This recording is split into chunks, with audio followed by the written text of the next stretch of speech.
Welcome to the Dead Inside podcast. We are back in the building, baby.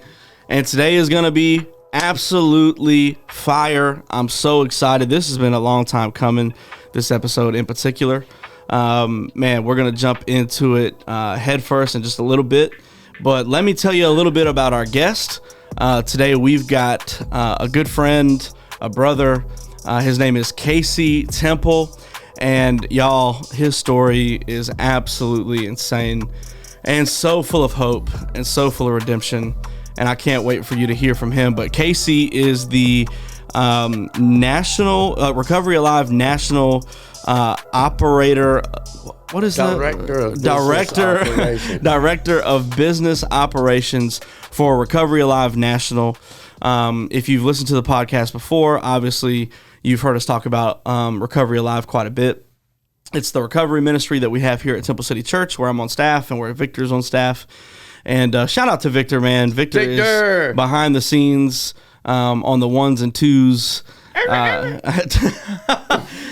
He's pushing buttons. He's starting cameras. He's recording everything. So, man, we couldn't do it without him. So, Victor, thank you, bro, for what you do. Love you. Appreciate you. And so, but, man, Casey's been a vital part of Recovery Alive here at Temple City. And him and his wife, man, are just absolutely incredible people. Both of their stories are just amazing. And so I think today marks 1 year. So his wife, we're going to have Tisha, his wife, on the show at some point. We just got to get it on the calendar.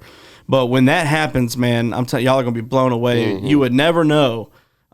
She does not look like what she's been through. No, absolutely not. And so we are excited about that. But Tisha, and I'll save more of her story for her, but Tisha was she was an addict, a homeless, a prostitute, living on the streets in Henderson, North Carolina. Yeah, which is Henderson. Henderson is rough. Yes, it is. Henderson is actually 30 minutes from where I grew up in Virginia. It's like, so the next big town in North Carolina, when you go down 85 from South Hill, Virginia, that's what you run into. Yeah. So I spent a lot of time in Henderson as a kid. Sorry.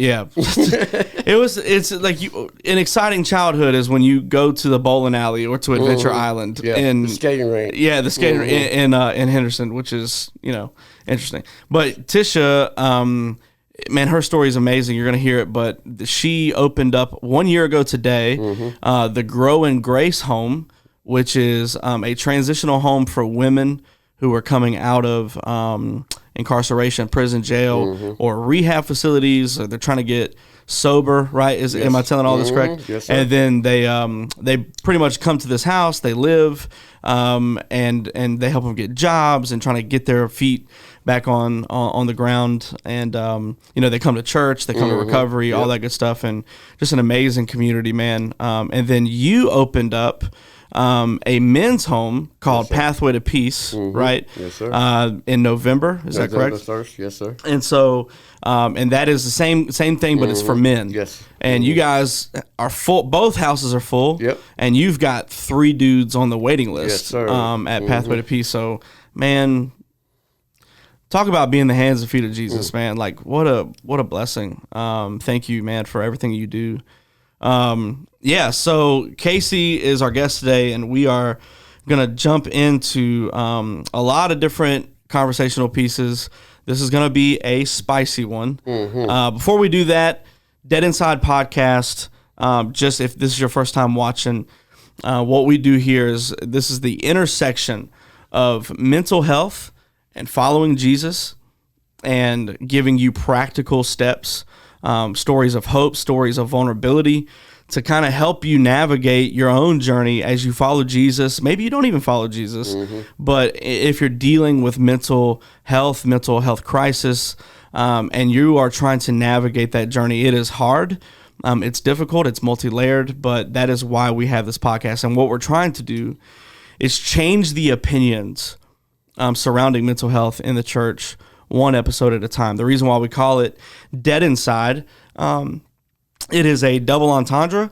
The first part of that is if you do deal with mental health, there's a good chance that there are some days when you wake up and you feel dead inside. You know, confused. I can attest to that. Absolutely. Yes, You feel confused. You feel lost and hopeless.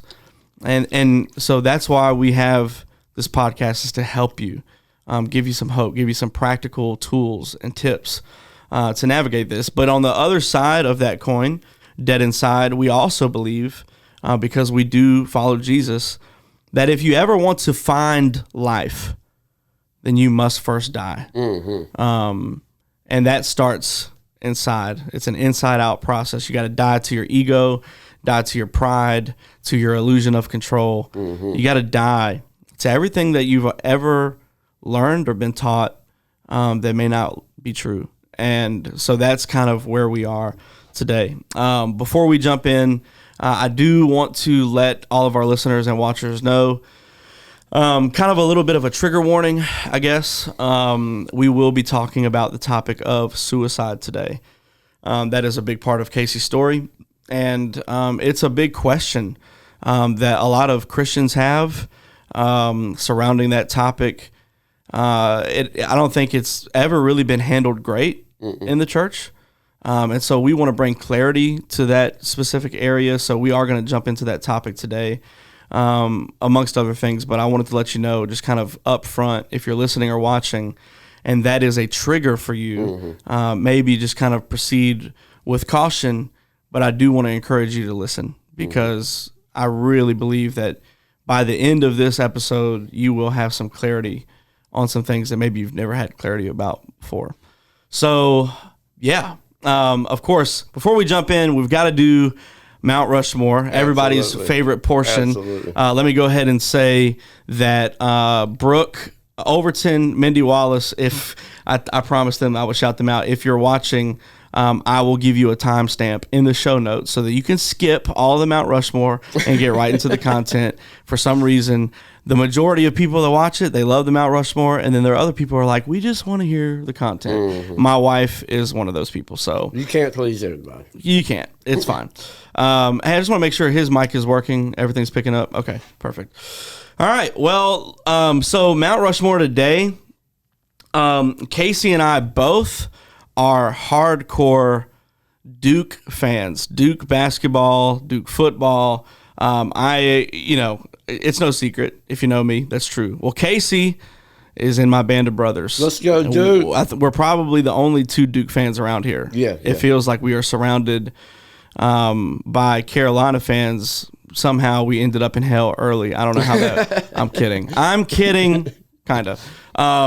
So I figured what would be cool, man, is if our Mount Rushmore today was our top 4 Duke players.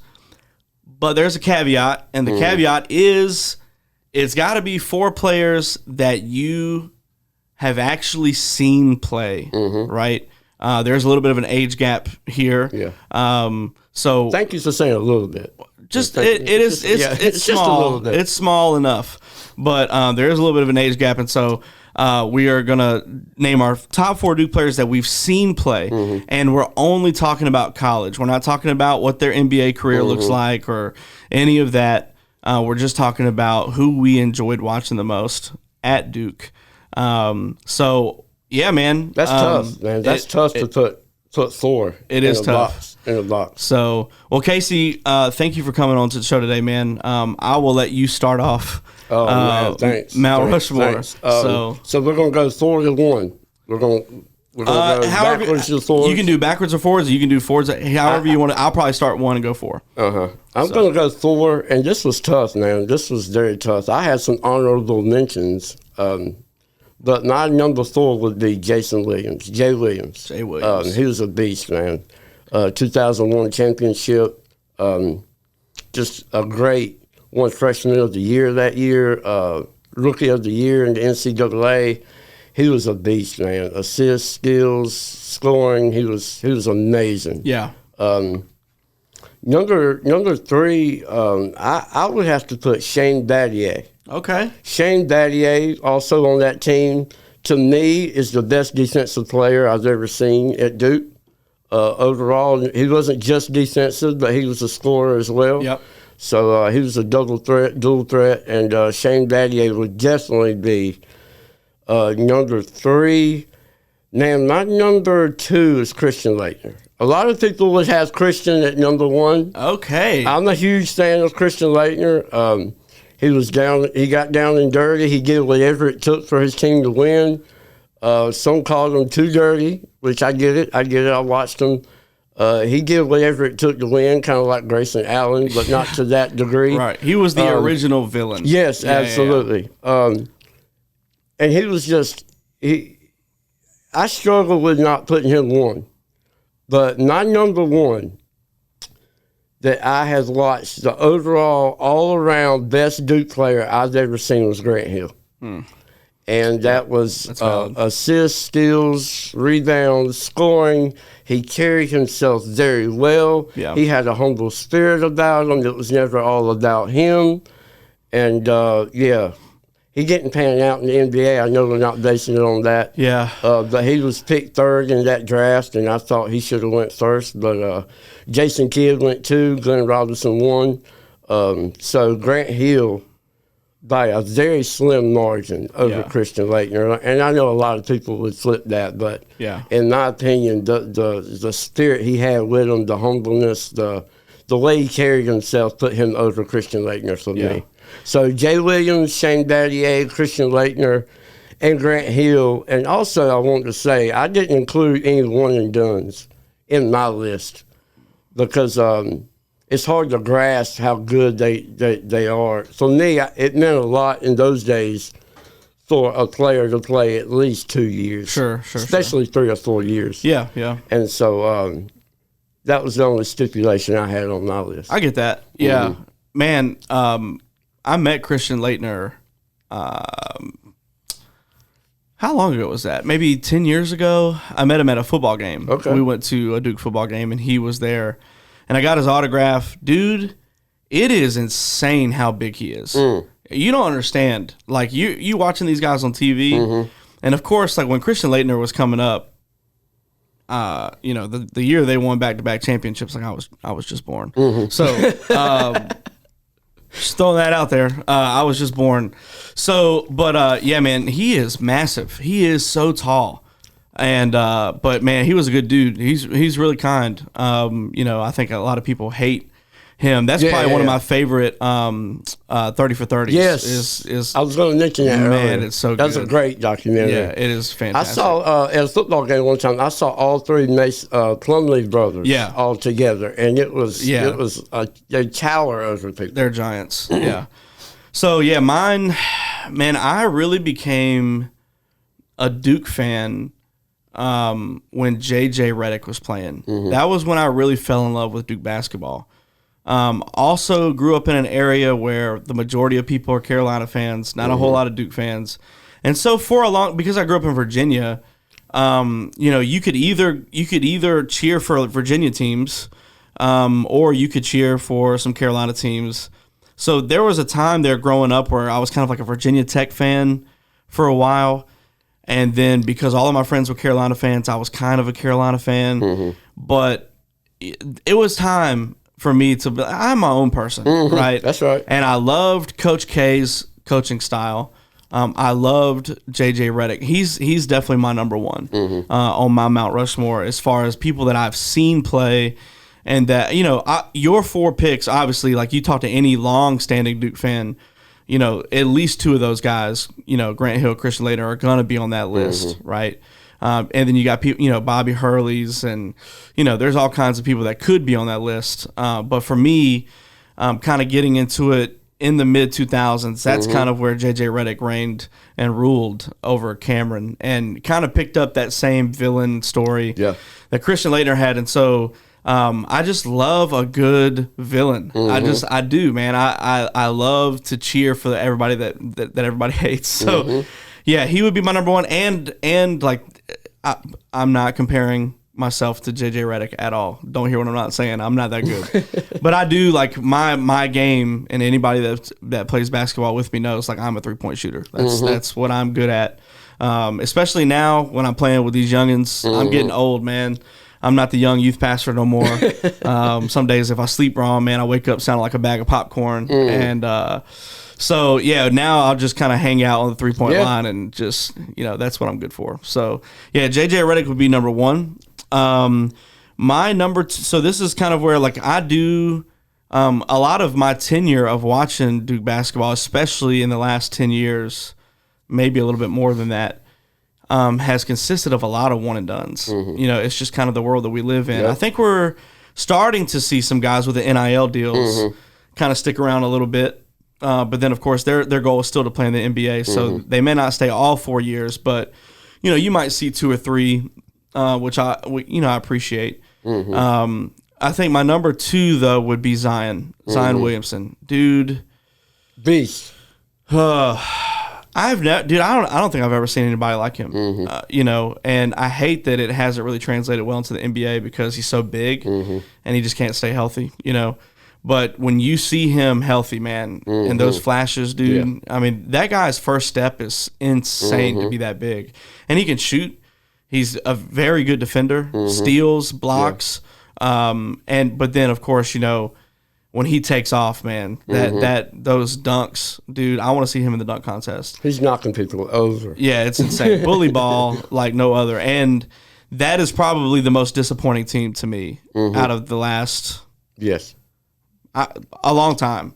They should have won a national championship. Him, Zion, RJ Barrett, Cam Reddish. That was the squad right there. Yeah, that was the squad. They should have won. My third one, I'm going to cheat, and I can because it's my podcast. I'm going to combine 2 guys.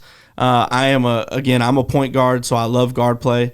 Would be the Jones brothers, Tyus and Trey. Obviously, Tyus has a national championship under his belt in 2015. And, man, that dude's got ice in his veins. That Wisconsin game was insane, just the daggers. But I loved Trey as well, man. We had some really cool moments with him, some buzzer beaters at Carolina, all that good stuff. So I just really love those 2. The fourth one I struggled with a little bit, especially over the last several years when you've had a lot of guys that were really good.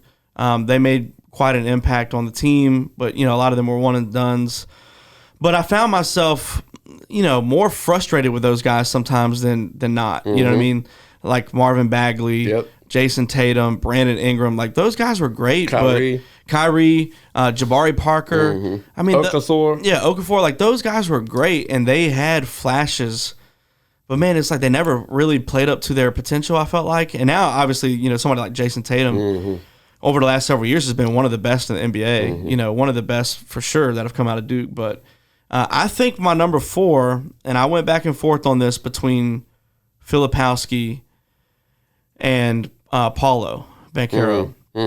I think I'm going to put Banchero there. I loved watching him play, and now he is killing it in the NBA.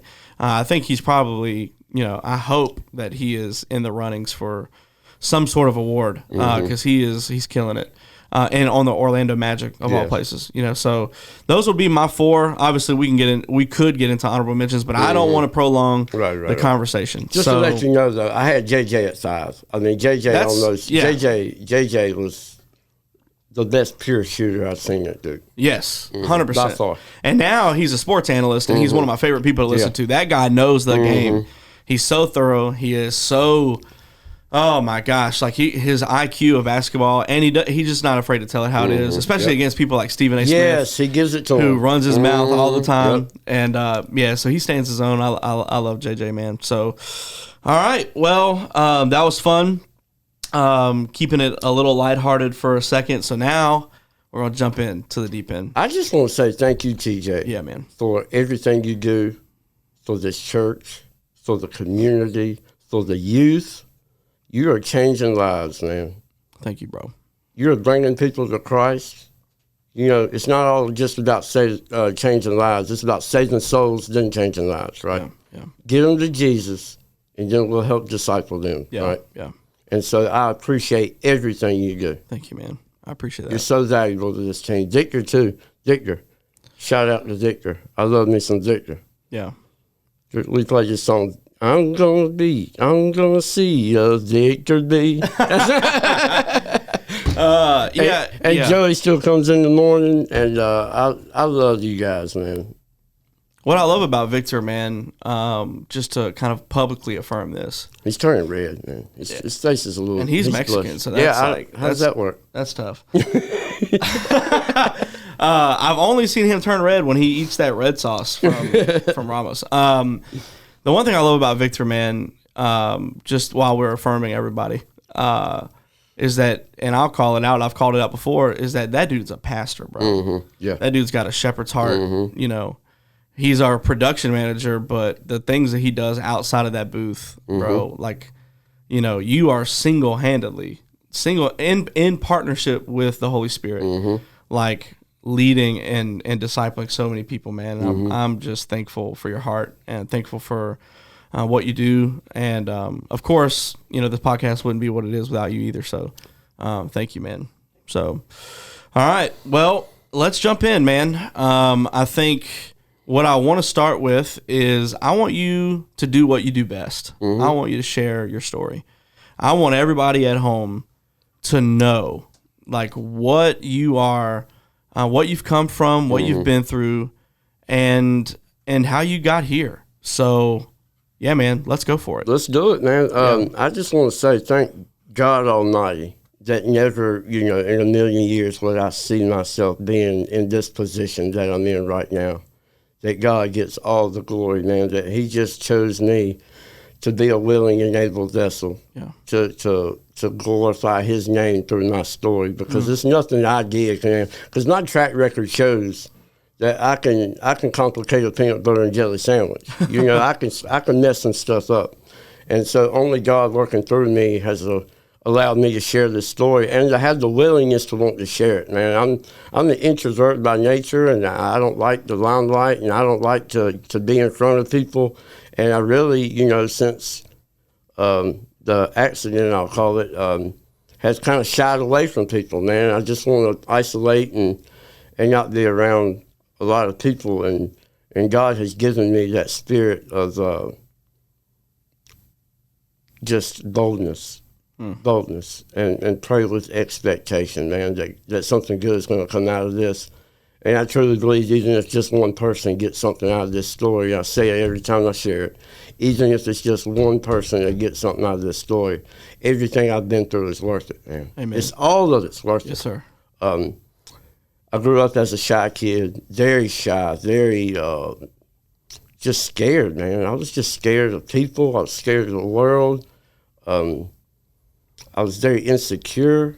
I grew up in a home with my mom and my dad divorced when I was 5. I had a younger brother that's 2.5 years younger, and they both drank and smoked weed. And we would go see my dad every other weekend. It was kind of a free-for-all there. You know, we could go do whatever we wanted to do. He was a happy drunk, so we enjoyed, you know, going over there every other weekend. My mom was the disciplinarian. We had to make our bed, do our chores, do our homework, do all what a normal, good, responsible parent makes their kids do. And I was always bucked against people telling me what to do, but in school, I thrived in school, man. I loved school. I loved learning. I loved, I was a teacher's pet. I made A's and B's.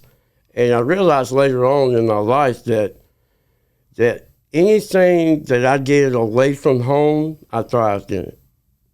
Because there was a lot of chaos in the home, and there was a lot of unpredictability. And so my jam growing up was school and basketball, man. I had a basketball goal on the dirt. The dirt, you know, the grass was worn off of it, the red clay. And then I went to school every day, came home, did my homework, and went and played basketball till it was time to eat. Ate, did the dishes, went back outside and played basketball until the street lights come on. And I knew that was time to get in there.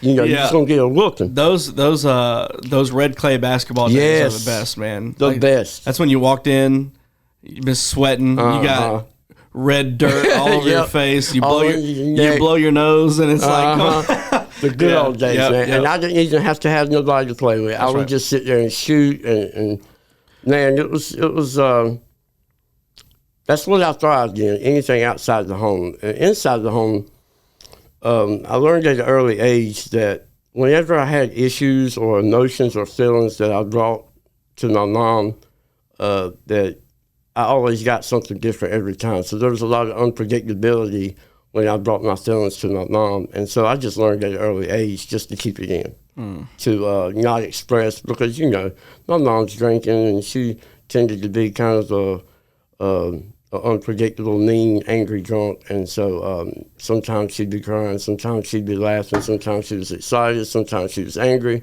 And so, like I said, I just learned to bottle that stuff in. And knowing what I know today, that's detrimental. 100%. Detrimental, especially as a kid growing up in the elementary and middle school years. The last thing I needed to do was hold all my feelings in. Yeah. And so, like I said, I went through school. I did good. I wasn't a troublemaker. I had one good friend in high school, and that was enough for me, man. I've always struggled with having consistent, loving, unselfish relationships with people in general.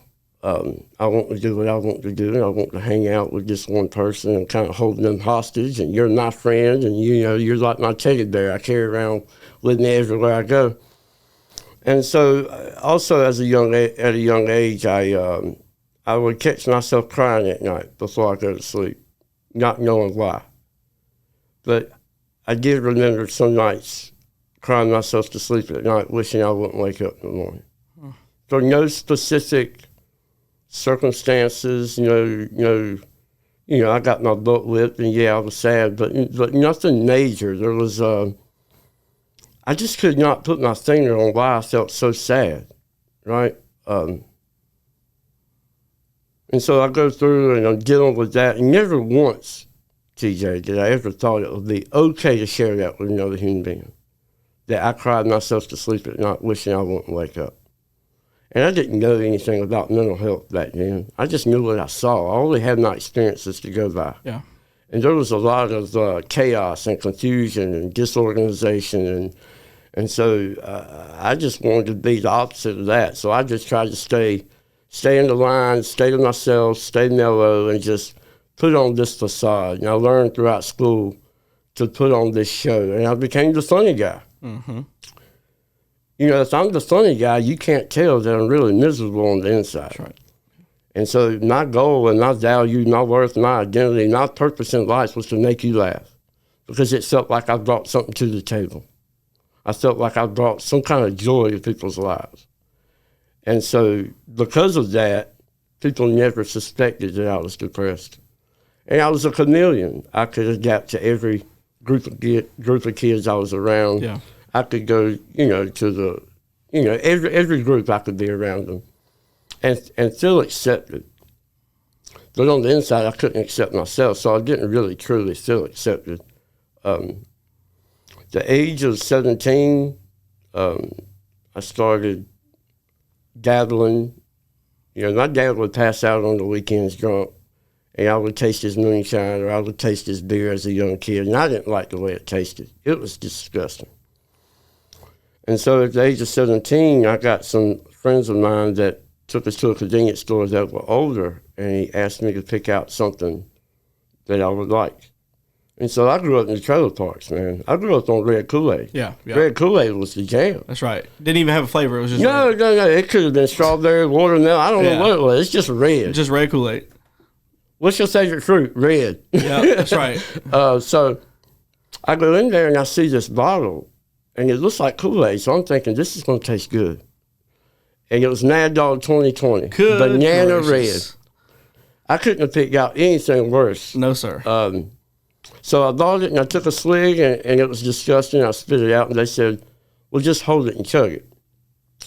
Well, I knew at this time that, looking back on it, that I may have been alcoholic back then, because I didn't pick out the little pint. I got the quart. I told the guy yesterday, we meet for coffee every week. I never ordered a small coffee in my life. I always get the biggest thing I can get, because I'm not addicted to anything specific. I'm addicted to more. And if it makes me feel good, I can't get enough of it. Wow. And so I got this quart of Mad Dog 2020, and I chugged it, the whole bottle. First time getting drunk. And I was in a blackout. and I don't know what I did that night. And I don't know, I woke up with a big knot on my head. And, but I do know for a fact that I didn't feel depressed. I didn't feel less than. I didn't feel insecure. I didn't have low self-esteem that night. Although I don't remember anything, I do know I wasn't that. And so for the next, 15 years, I chased that feeling of not feeling depressed, to escape, to be numb, because I just didn't know how to be comfortable in my own skin. And that's all I was ever wanted. And so after I got drunk that night, I started smoking weed, smoking blunts, drinking 40s, hanging with the guys, playing spades, thinking I'm having a good old time. And on the inside, I love the name of the podcast, man. Dead Inside, man. I could totally relate to that. Even when people thought I was alive on the outside, I was dead on the inside. And so I'm still not telling anybody how I feel. And, I'm a depressed person, and I'm drinking alcohol and smoking weed, which are depressants. And so this just making it worse. At first, you would think I felt like I was making me feel better, but real quickly, it wasn't fun to me, man. A lot of people, I hear a lot of stories talk about they had fun drinking and using, man. I didn't have fun. It became a chore very quickly. And so at the age of 18, I started having serious suicidal thoughts. I purchased a gun. I had a 45 caliber pistol. At the age of 19, I purchased my own home. I got a car. And on the outside, man, everything looked good. And I knelt down on my dad's front porch one night and stuck that gun to my temple and thought about ending it all. And I didn't. And I felt like lesser of a man because I didn't do it, if that makes sense. That I was too chicken to do it. I didn't have the kahunas to do it. But I look back on it, and I see that I didn't do it because I thought about it. And I just want to say, we discussed this earlier, that we are all born with a natural survival instinct that is inside of us.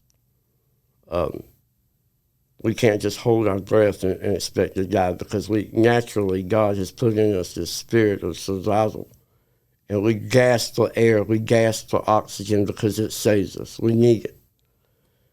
And so you can't drown yourself sticking your head under water. I don't know of anybody that could do that, because we have that natural survival instinct that we preserve our life, that God put that in us. And so when I got to that point to where I wanted to go against that, at that moment in my life, I couldn't go against it. I thought about it. And so I kept on doing what I was doing. And May 27th, 2000, we're having a party at my house. My brother's living with me.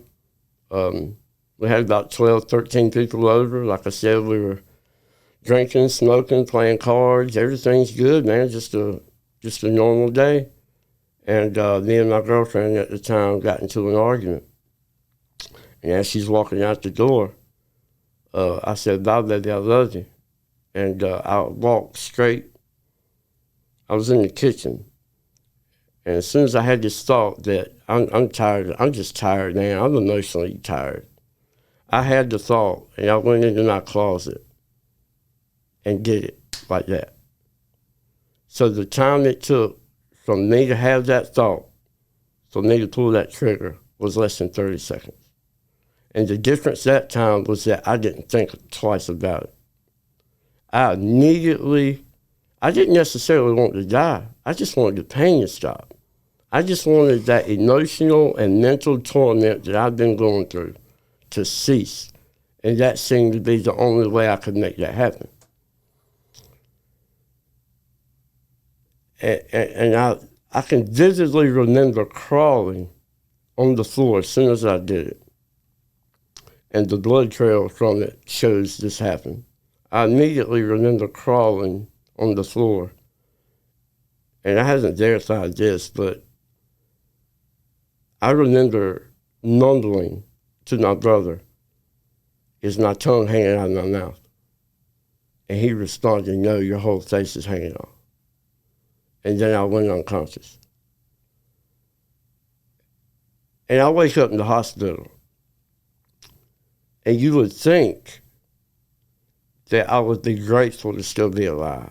You know, that I would be, well, thank God I didn't make a permanent decision based on a temporary feeling. But I was devastated, man. Devastated that I was still alive. Up to this point, man, there was no upbringing of God whatsoever. The only time I heard about God was in Horseshoe Trailer Park in Raleigh. The church bus, the church van would come around on Wednesday evenings and bribe us with blow pops to come to church, man. And them great blow pops, man, they got me. I went, man. I love them great blow pops.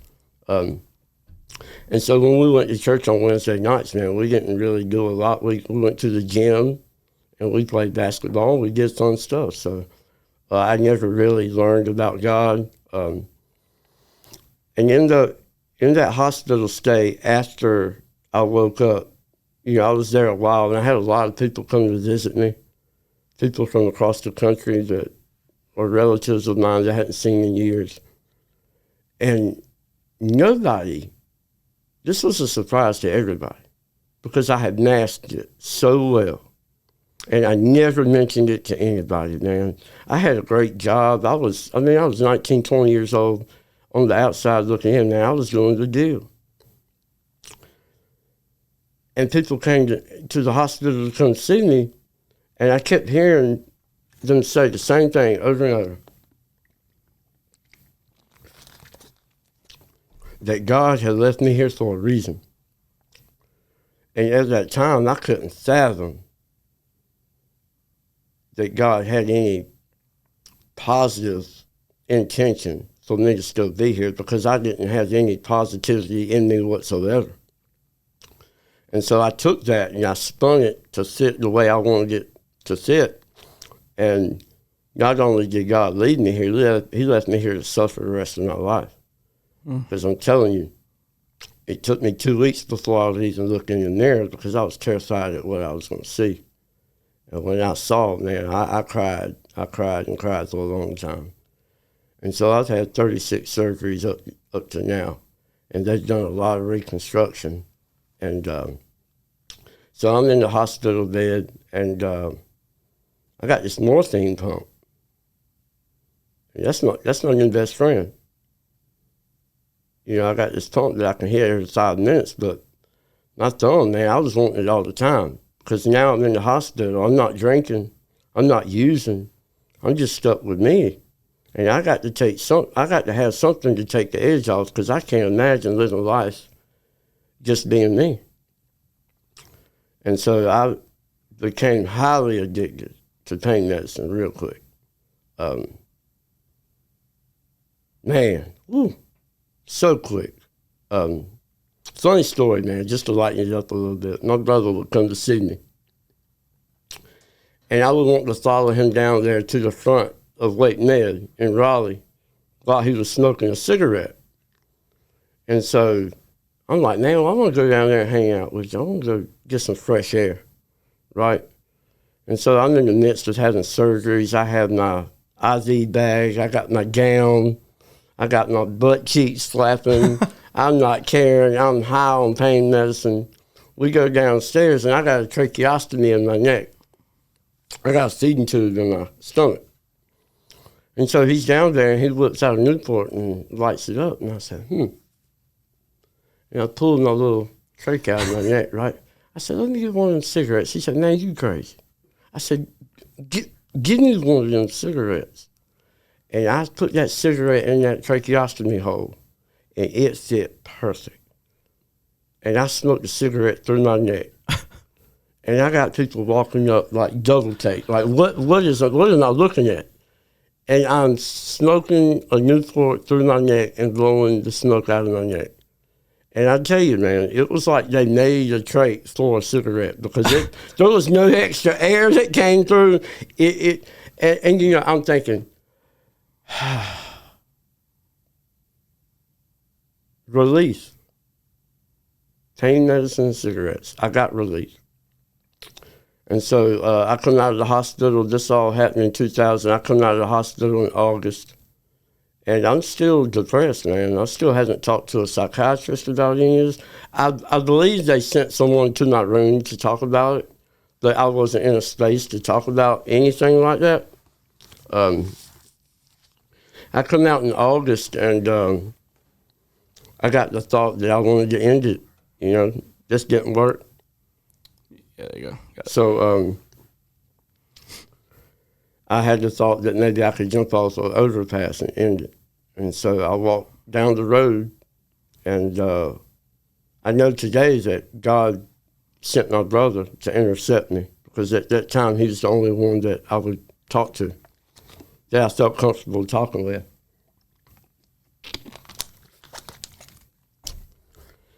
And my brother picks me up, and we go riding, and we're talking and stuff, and I get back to my mom's house, and the cops are everywhere.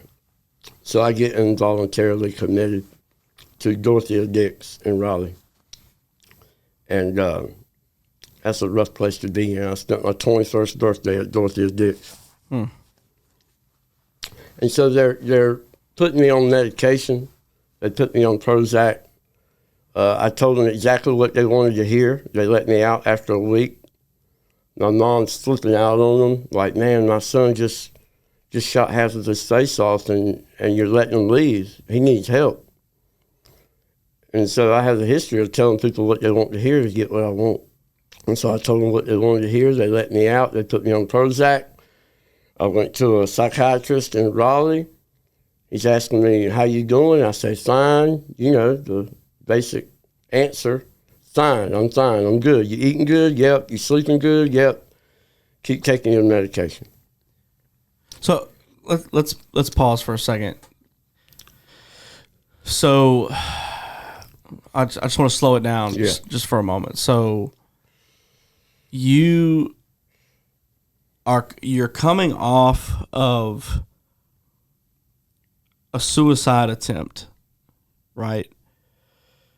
And then you're in the hospital, all this stuff is happening, morphine, the whole nine. And then the suicidal thoughts are still there, right? Yep. And you say, well, maybe I can just jump off this overpass.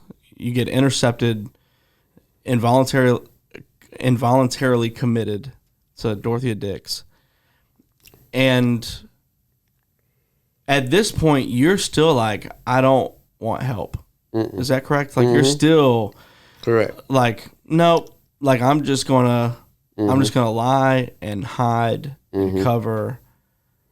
And I feel as if maybe some of that hiding and some of that repression is still present from your childhood, right? Like, absolutely. You still, I can't let anybody know how I'm really feeling.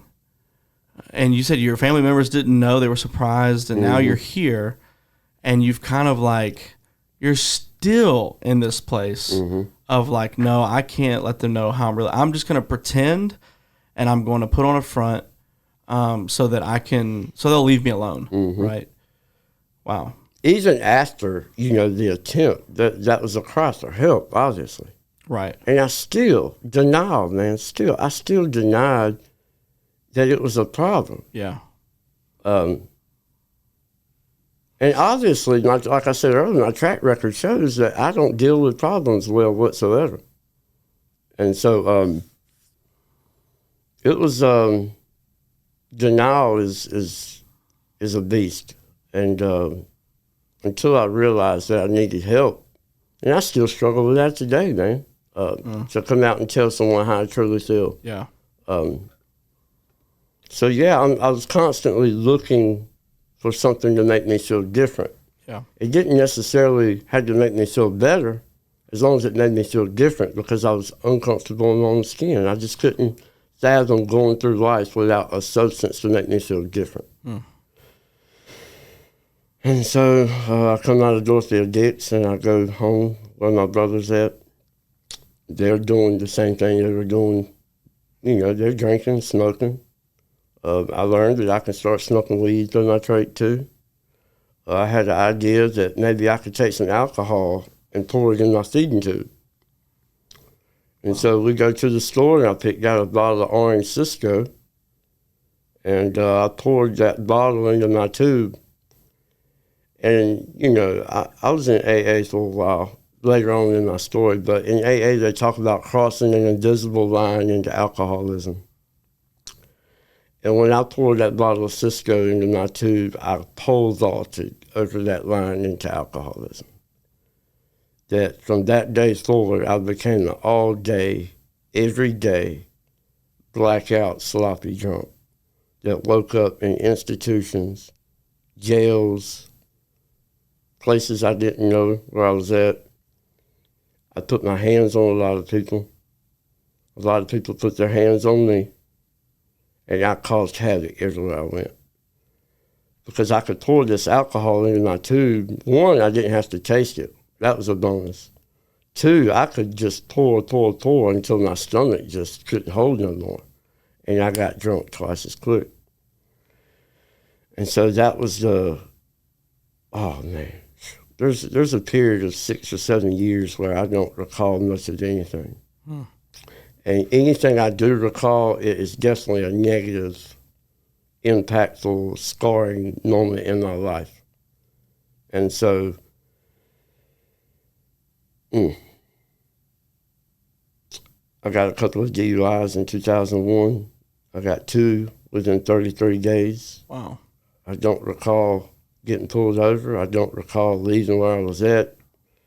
I don't even recall getting out of jail. That's how drunk I was. I had also, from the gunshot wound, I developed 3 different episodes of spinal meningitis.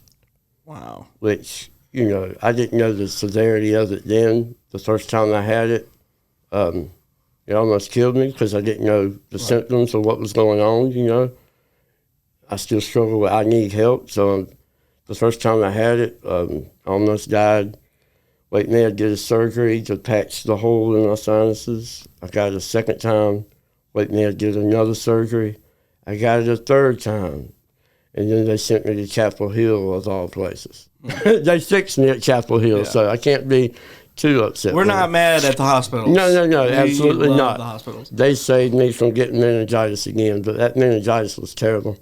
As a result of pouring alcohol through my tube, I got 2 bleeding ulcers in my stomach at 21 years old.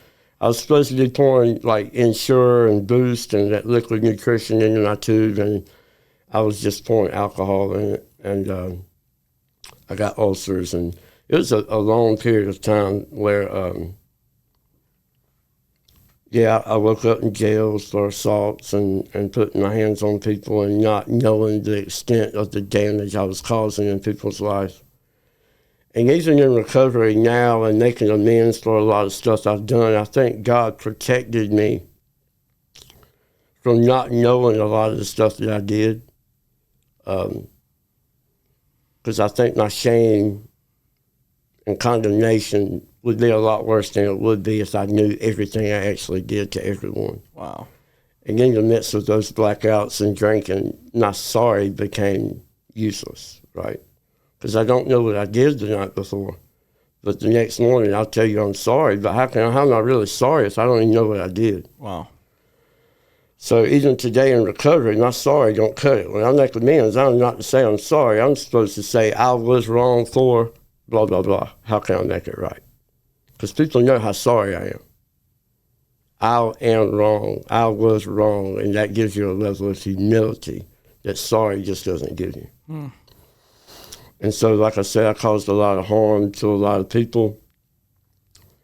I got the idea that maybe if I brought a child into the world, that would give me enough accountability and responsibility to quit drinking. And I'm not a big fan of kids, man. When I came to Temple and RA, I said, man, I'll help anywhere except the kids, man. I just struggle with kids. And so I brought my son into this world thinking that would be enough for me to stop drinking. It would be enough for me to be the father to him that I didn't have.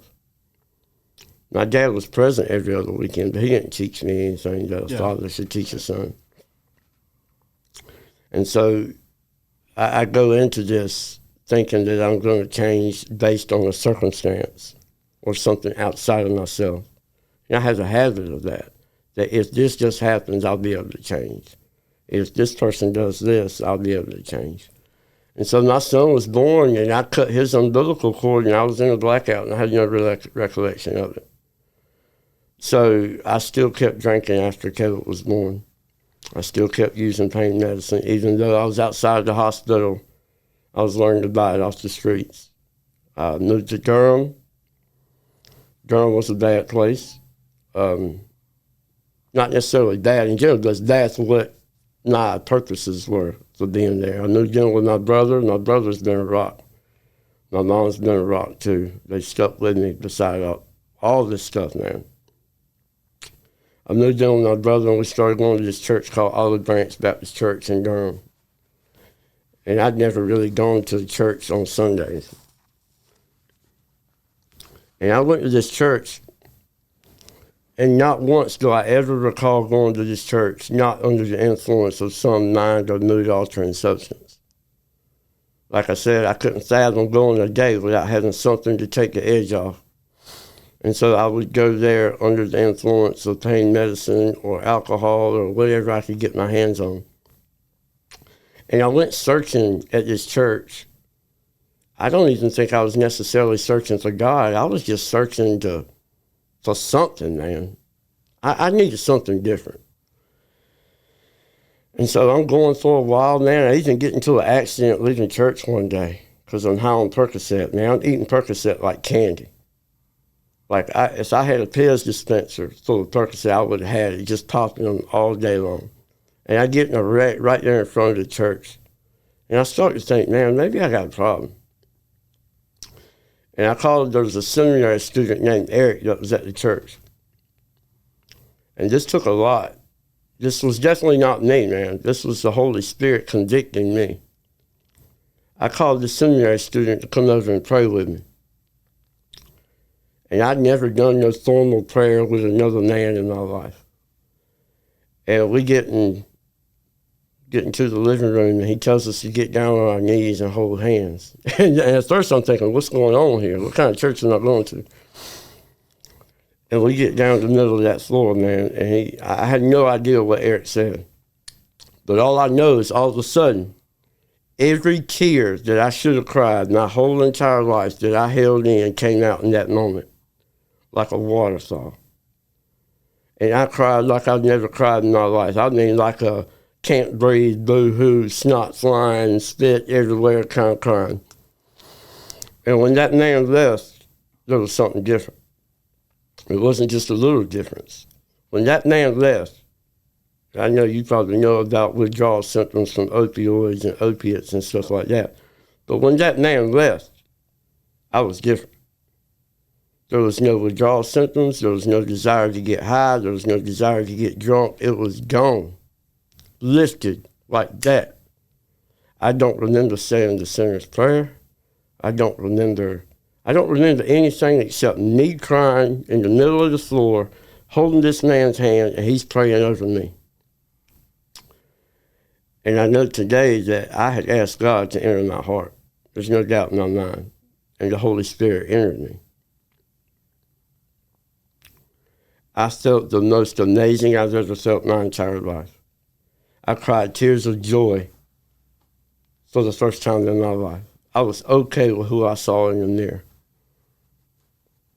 And that feeling lasted for 9 days. I went around telling people about Jesus. I had a boldness that I've never had before. I even called the dope man and told him he needed to find Jesus, and he told me don't call him no more. And so there was a new me. And after 9 days, and I don't want to say the devil made me do it, because I did it. I took a handful of Percocet, not for pain, but to get high. And that feeling was gone as soon as them pills went down my throat. Gone. I mean, I immediately went back to where I was before I prayed with that guy. And not only this, it was worse than before. And so knowing what I know in recovery now and in my walk with God, God took it away like that. And I've seen it in my life that anything that's easy come is easy go. There was no vulnerability in that church I was going to. It's not like Temple. Nobody talked about their problems in church. There was no recovery meeting that I was aware of around me. There was no fellowship of people around me for me to know what it felt like to be me. And so because I chose to go back to what was comfortable. And you know this, we resort back to what's comfortable. That's right. Because it's familiar. I can control my pain. I can't control happiness. And so I resorted back to it. And it got worse. June 24th, 2011, I had enough. I got sick and tired of being sick and tired. CPS got involved with my son. I called him on his mother, and I asked my mom to take me to Holly Hill to get help. That's really the first time I said, I need help. And it was hard to do, man. I'm getting emotional just thinking about the level of despair I felt at that moment. And to admit that I can't do it on my own, that's tough, man. And I go to detox at Holly Hill, 11 days. I go to a rehab center in Florida. And at this rehab center in Florida, this is 2011, this is in the midst of the pill mills in Florida. Oxycontin's running rampant. And I went to this rehab center and they gave you Oxycontin to wean you off of opioids. And so they didn't look at my chart, obviously. And I went there already detoxed off of these substances. And they gave me the substances I just detoxed off of. But I didn't have the ability to turn it down because I wasn't prepared for that. The only thing I was doing was not using. I wasn't leaning on God. I wasn't talking about my feelings. I wasn't doing any of that. This whole time, I'm still taking depression medicine, but that's all I'm doing. So I'm still using and drinking and taking depression medicine. They're canceling each other out, and I'm still stuck with me. Still not talking about my feelings. I get out of rehab, and I go back to what I know. Started going to AA meetings, though. And I had quit drinking. I had a desire to stop drinking, but I didn't have the desire to quit using other substances because I don't know how to live without it. And so I go to AA, and I start seeing that there's a fellowship of people that genuinely cared about me. And I was drawn to that. I'm drawn to fellowship and connection. And I've learned today in recovery that if I fall out of fellowship, not just out of fellowship with God, but out of fellowship with the people I have in my life, my circle and my group of people in recovery and Bible studies and all that, if I start to isolate and fall away from that, I'm going to go back to what I know. And so I learned about accountability in a recovery program that I had no knowledge of before that. And so I'm still going to AA meetings, but I'm still getting high. And I'm justifying it because the only desire for membership in AA is the desire to stop drinking. You don't say nothing about getting high. So I started living this double life where I'm speaking at AA meetings, I'm going to treatment centers, I'm sponsoring guys. I'm not drinking, but I'm still doing Percocet, I'm snorting Adderall, I'm doing anything I could do to feel different. And on December 6, 2013, after 2 years of this, I'm picking up chips that I'm not sober. I'm not completely sober. And I'm living this lie for 2.5 years.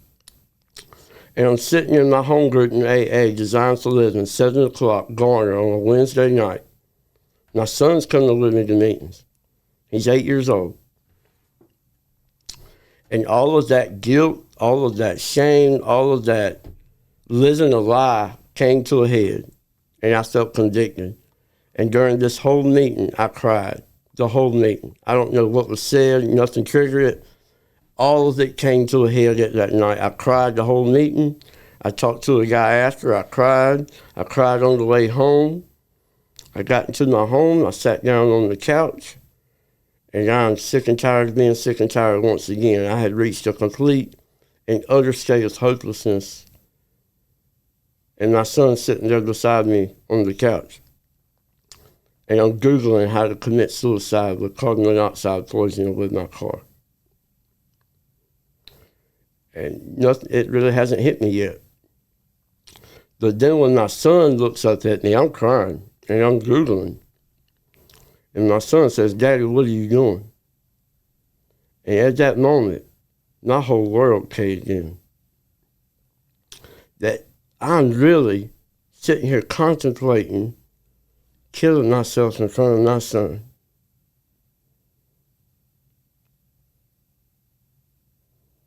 And that moment changed my life forever. So originally, earlier, I said I brought a son into this world so that it would give me accountability and responsibility to be a father I didn't have, and that it would help me to stop doing what I was doing. It didn't for 8 years, but it did that night.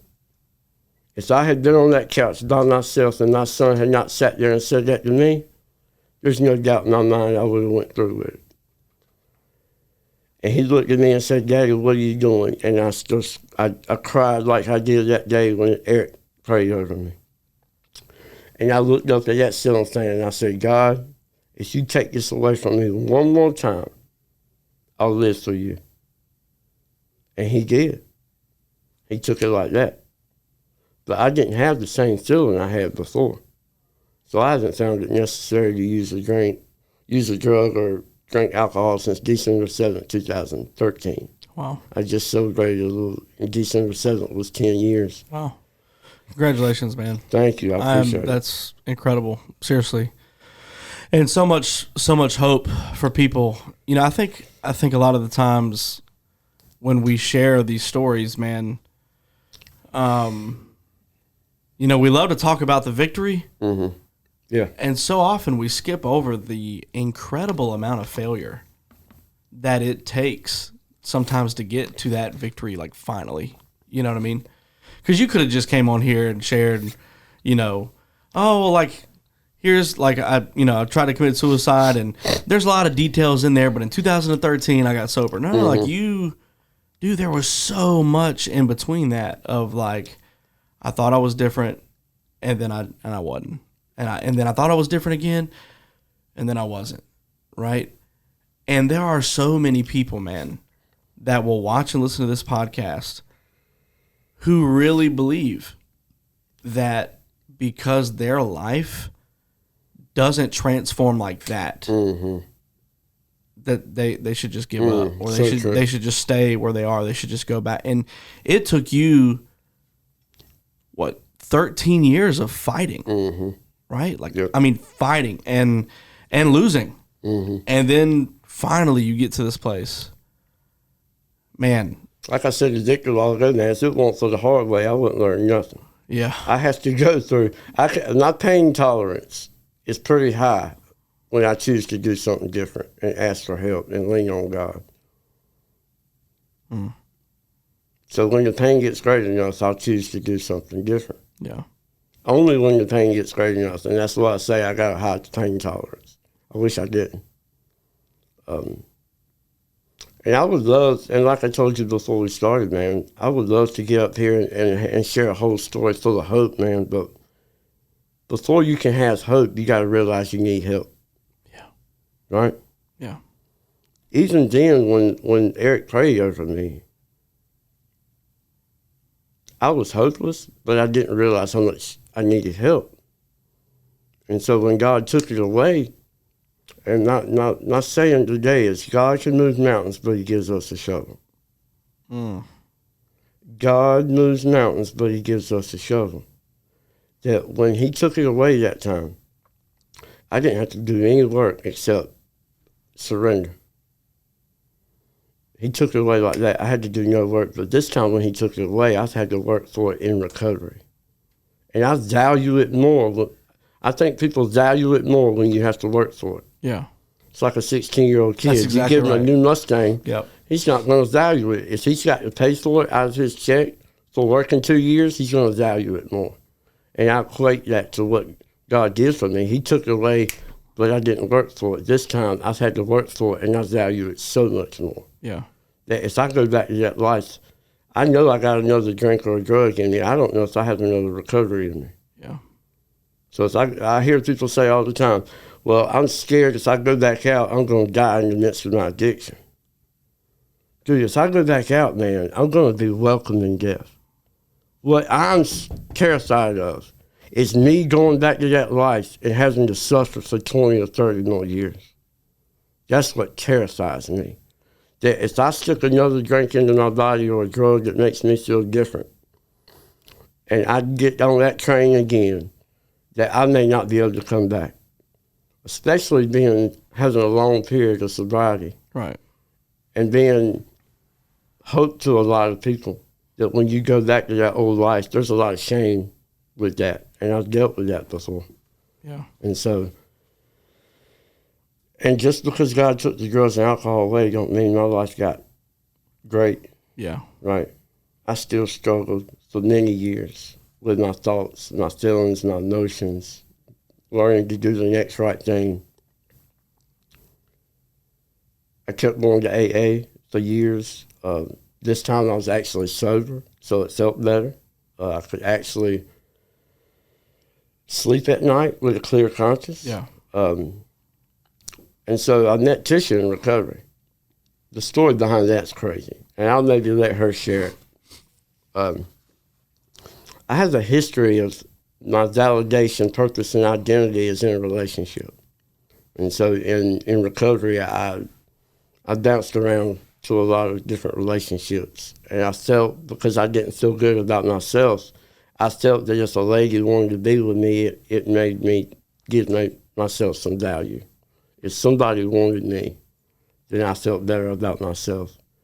And so me and Tisha started dating a little bit, and she started getting a little close, man, for my comfort. And I put a wall up, and I drew a line in the sand. I'm like, you can't come past this line. And she said, I'll never forget these words. She said, you don't get to tell me who I get to love. And she said, I'm going to love you from over here until you figure your life out. And I'm like, psst, who are you? And I go over here and I keep doing what I'm doing. And after about 8 months, man, I realized that God sent this lady into my life.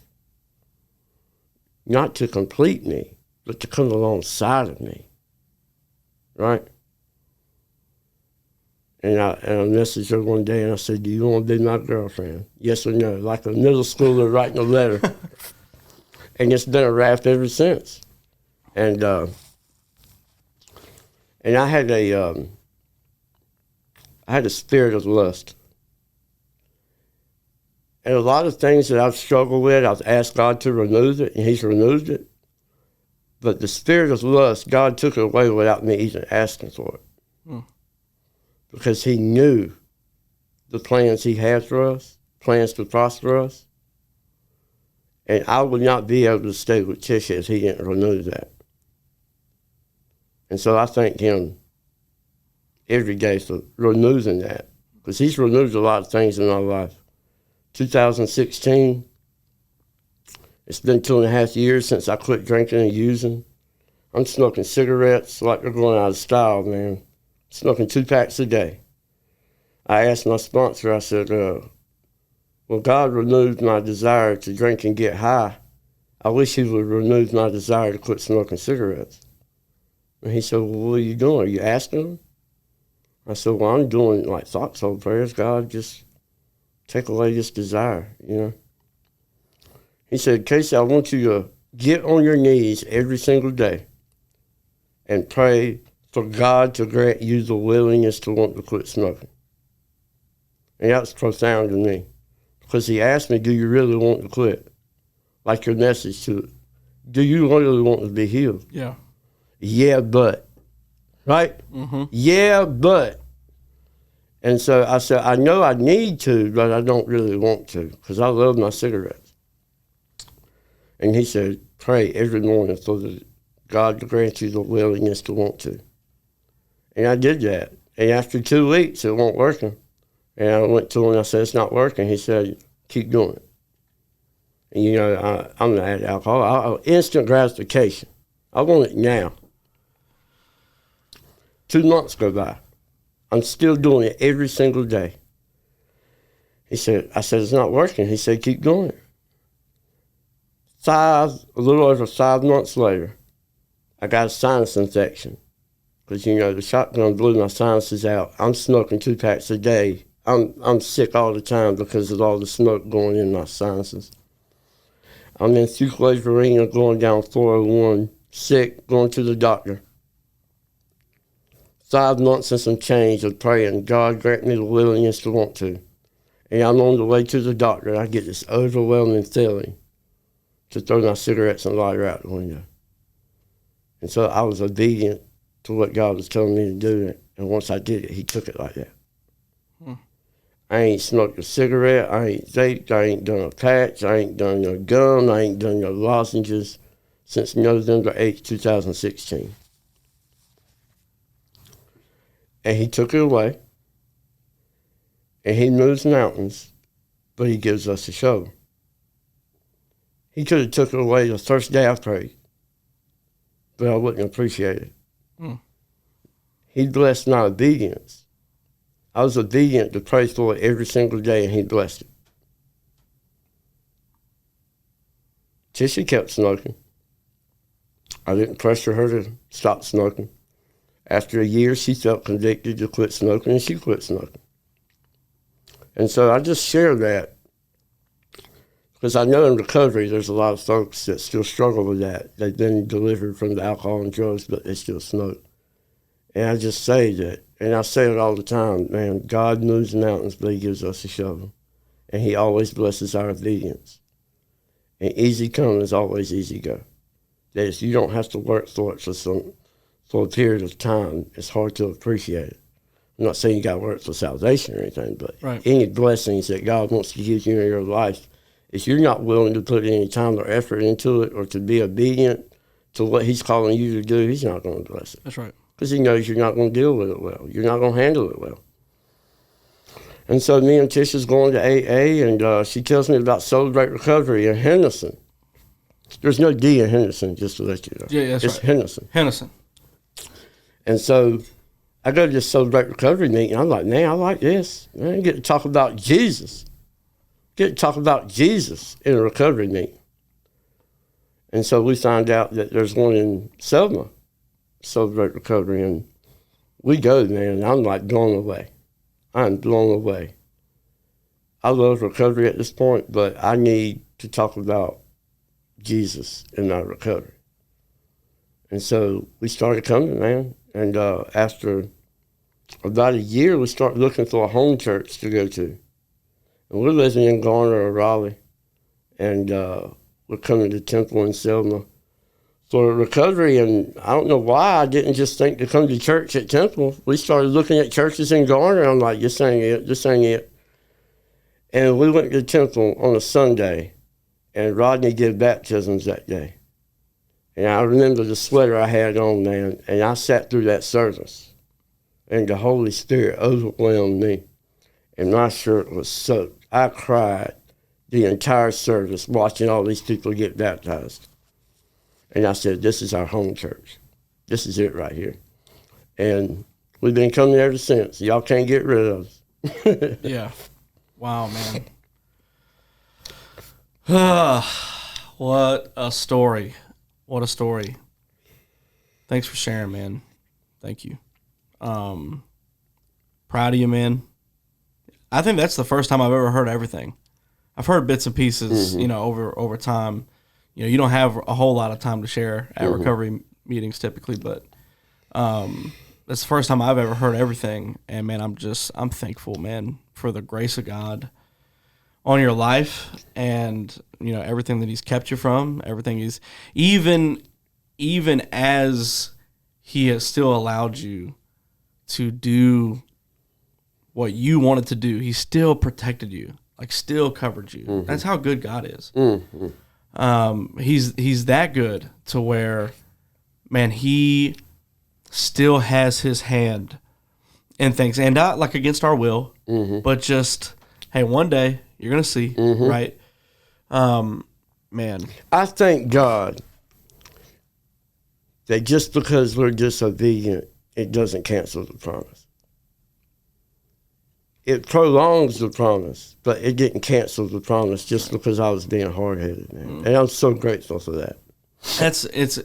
So we're preaching through Genesis right now in youth, and we are like smack dab in the middle of Abraham's story.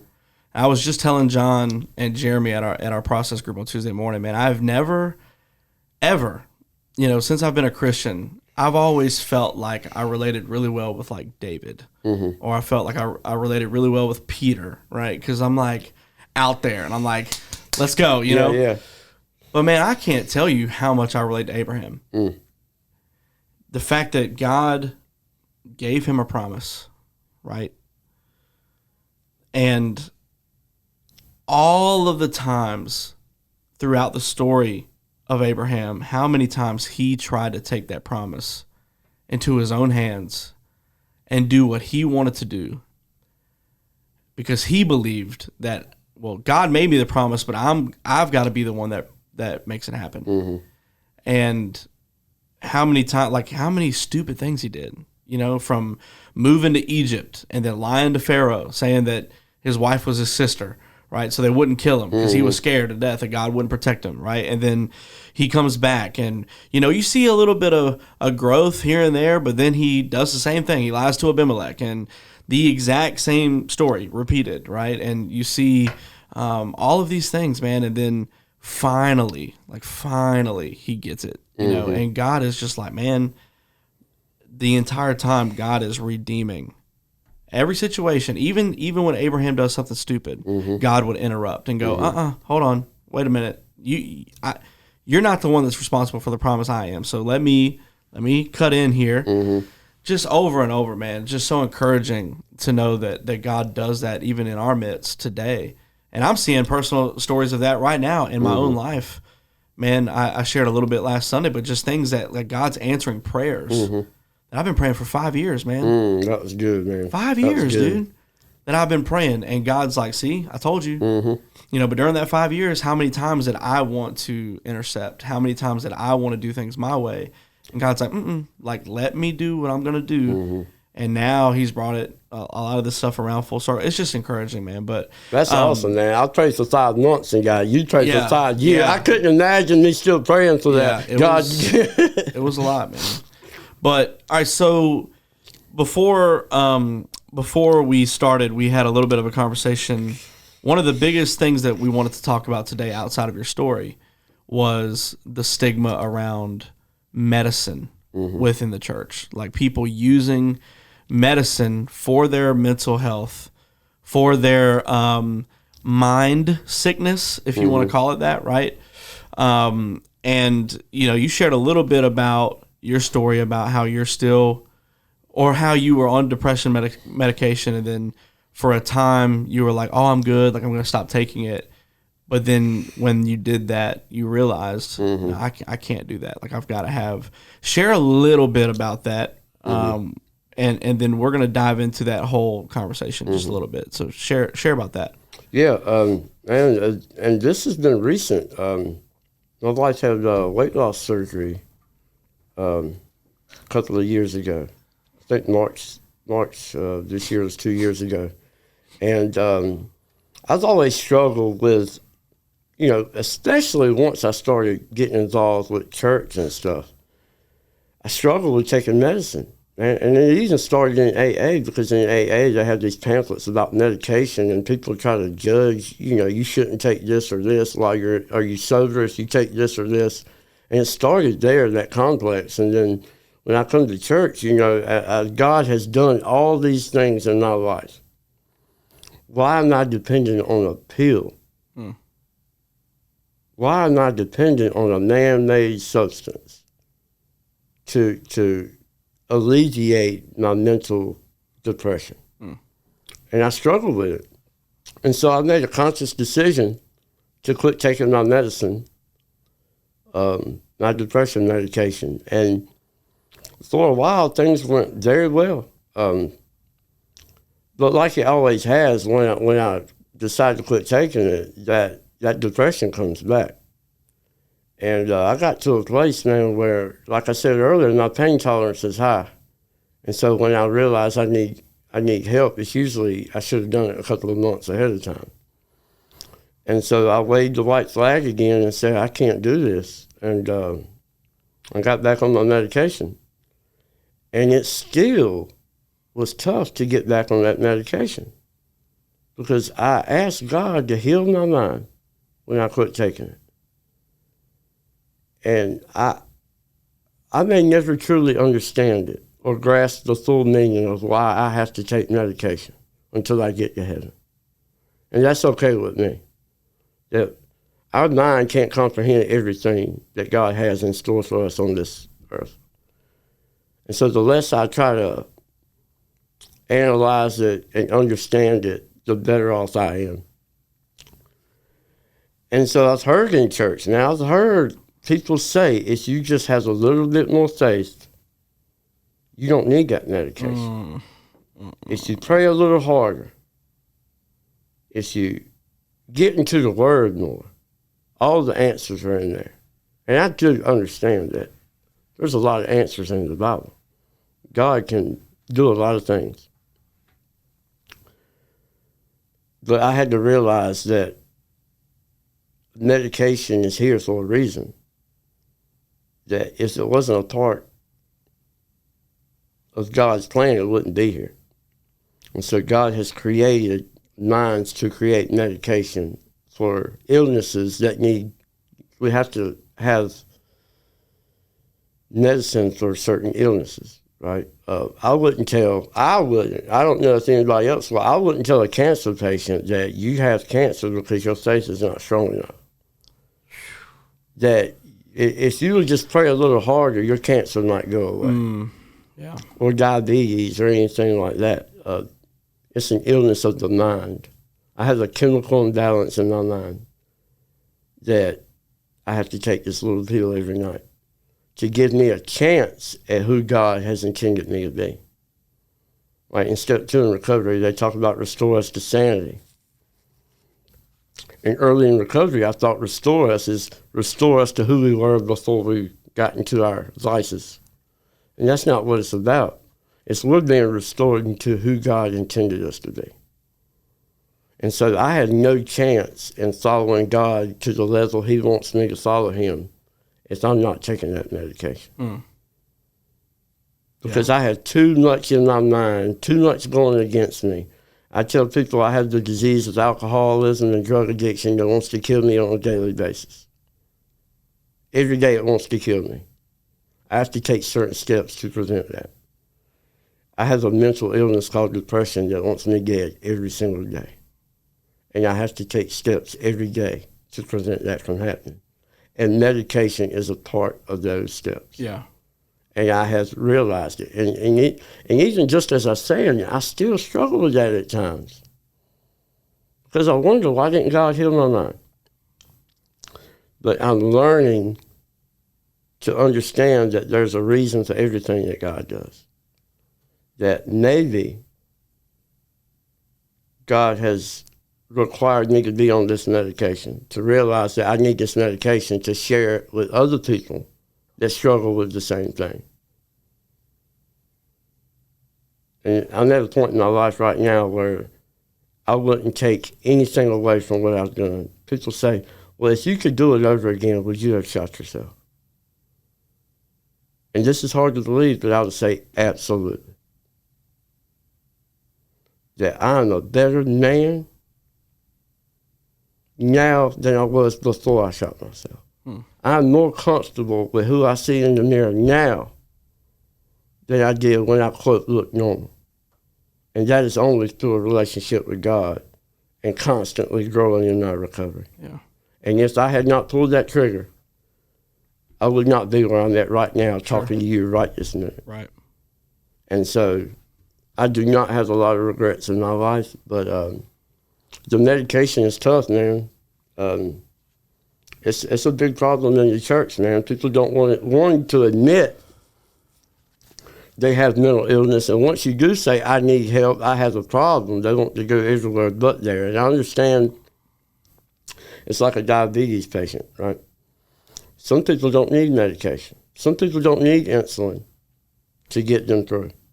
Some people can just change their diet, do some exercise, and diet and exercise can help your depression. But in my depression, major depressive disorder, I'm clinically depressed. I've been diagnosed with it's not seasonal depression, it's not situational depression, it's clinical depression. And so why not take advantage of what's available to help me be in a relationship with God where he wants me to be? Yeah. And to be able to be useful to others. If I'm at home in the midst of a depressive order attack on me, I couldn't leave the house. I mean, I stay up under the covers, and I'm no good to God or anybody else if I'm there. And so I have to take that medication. Yeah. So there's a lot here that I want to cover. I think one of the biggest disservices that churches do for people that do struggle with mental health and things like depression, anxiety, even things like ADHD, OCD, bipolar, schizophrenic, personality disorders, right? For us to use language and go, well, if you just had more faith, then it wouldn't be there. I think not only is that statement just so damaging, but it's so not true. Correct. Right? Mm-hmm. Okay, because if you look at it this way, right, like you said it, you're not going to go and tell a cancer patient, hey, like if you just had more faith, you wouldn't have cancer. Mm-hmm. One of my closest friends had stage 4 colon cancer. It's one of the godliest men I know. Mm-hmm. And God miraculously healed him of that, which was awesome, right? But I promise you, it wasn't dependent on his level of faith, right? Mm-hmm. He always had faith that God could heal him, but he had to walk through stage 4 years. They were planning his funeral. Mm-hmm. He had written his will. I mean, they were planning on him dying. Wow. And that's a whole story within itself, man. Mm-hmm. Like how God healed him, and man, his doctor was like from overseas, and he was like he believed something different, didn't believe in Jesus. And dude, like, I'll never forget, bro, I was driving down the road when I first heard this story. I had to pull over. I was weeping. The doctor comes in on the day of the day that the cancer was gone, stage 4 colon cancer. And he looks at this man, the doctor does, and he goes, I just want to let you know that your Jesus is now my Jesus. Ooh-wee. And if you ask my friend Corey, if you ask him, would you go through all of that again? He said, if it means that doctor gets saved, absolutely. Yes. Absolutely. Yes. But it was like, I'm not going to go to a cancer patient and go, if you just have more faith. The truth is, man, is that we all have, like, now from a biological, like, fact, okay? Let's talk about science. Let's talk about psychology a little bit, right? Let's talk about the body. So we all have organs. And our organs get sick, right? That's a fact. It's a fact, right? My son has one of the worst cases of asthma I've ever seen. His lungs are sick, right? Yep. Not once has the thought ever occurred to me, oh, like, I guess we just don't have enough faith. No. Go get this man an inhaler so that when he can't breathe, he can take a hit of his inhaler and breathe again, right? Because his lungs are sick. People get sick in their hearts, right? And they have to take heart medication, right? In the same way that our organs get sick, our brain gets sick, right? That's where all of this stuff comes from. Now, a lot of it, if you listen to the last episode of the podcast, you know, a lot of depression and anxiety and things like that, there are different cases, right? Everything's individualized. But a lot of that stuff, man, comes from what we believe, right? And that comes from what we've stored in our hearts. If you want more information about that, go back and listen to the last episode. But a lot of the lies that we believed, how we were brought up, right? Woundedness, trauma, that will, you know, give a lot of that. But in clinical cases where there are chemical imbalances and you struggle with anxiety, depression, OCD, ADHD, things like that, your brain is sick. And your brain, just like your lungs, just like your heart, just like any other body part, just like any other organ, needs medicine. So why do we only harp on medicine for mental issues I don't get it. and not medicine for everything else? It's because of pride. People believe in the church that, and I think a lot of it is stigmatized outside of the church too, right? Because I mean, just 30 years ago, 20, 30 years ago, if you went and saw a therapist, you were a quack. They thought you were crazy, right? If you ever said, hey, I'm going to see a psychiatrist, if I'm ever going to see a counselor, oh, like something's wrong with you. Well, wait a minute. You know what I mean? And that was the stigma around that period. And so that, of course, worked its way into the church. And I think in order for you to get help with anything mentally related, you have to ask for help, which means that you have to be humble, which means you also have to admit that, like, I'm weak and I don't have power and I don't have control. And we all want that, right? We all want the control. We all want the power. And especially people in the church, you know, they run with things like, well, God's given us the authority. He has. Of course he has. But is it possible that there are still areas of your life that you don't have authority over, that you have to submit to God? And is it possible that medicine is at play there? 100%. Now, so I want to make sure that I'm very clear on this. I don't believe that medicine is the cure. Correct. Right? If you're dealing with depression, anxiety, OCD, ADHD, like I'm on ADHD medication, it doesn't cure my ADHD, right? It helps with the symptoms, right? It helps me lock in and focus and not chase rabbits all day, but it doesn't cure it, right? Same thing with depression meds, anxiety meds. It doesn't cure it. What it does is it alleviates the symptoms. Now, why do we need the symptoms alleviated? Because the Bible points to the fact that if we are going to be healed in our mind, then we've got to renew it, right? Yep. If we want to be transformed, then we've got to renew our mind.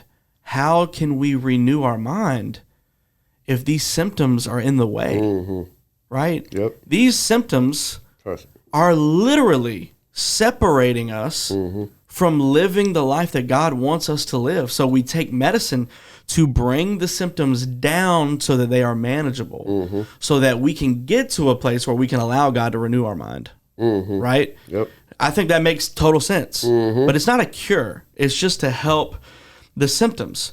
And so what is the cure? Well, that's a very nuanced question. It's got a lot of layers.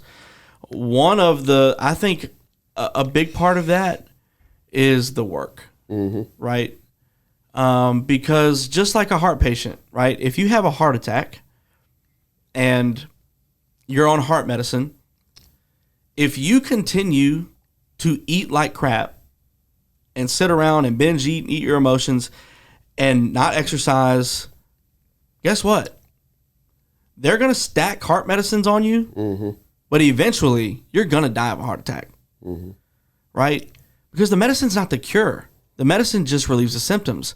The skills that you have to develop to cure it comes from outside of the medicine. And I think it's a lot of the same work, right, with our mental health, right? I do think that the medicine helps, but then figuring out the rest of it, right, like recovery, doing the work, it's a process. It takes accountability and truth and boundaries and the Bible says that anybody who goes back, and I'm not trying to make this super spiritual, right? I just talked about this with our students, but the Bible says that if any man goes back to what he was doing before he met Jesus, right? If he goes back into the place. Now, I think this illustration is perfect for not just going back into sin, but going back to our proclivities, going back to anything that we struggle with, going back into depression in a deep way, going back into anxiety in a deep way.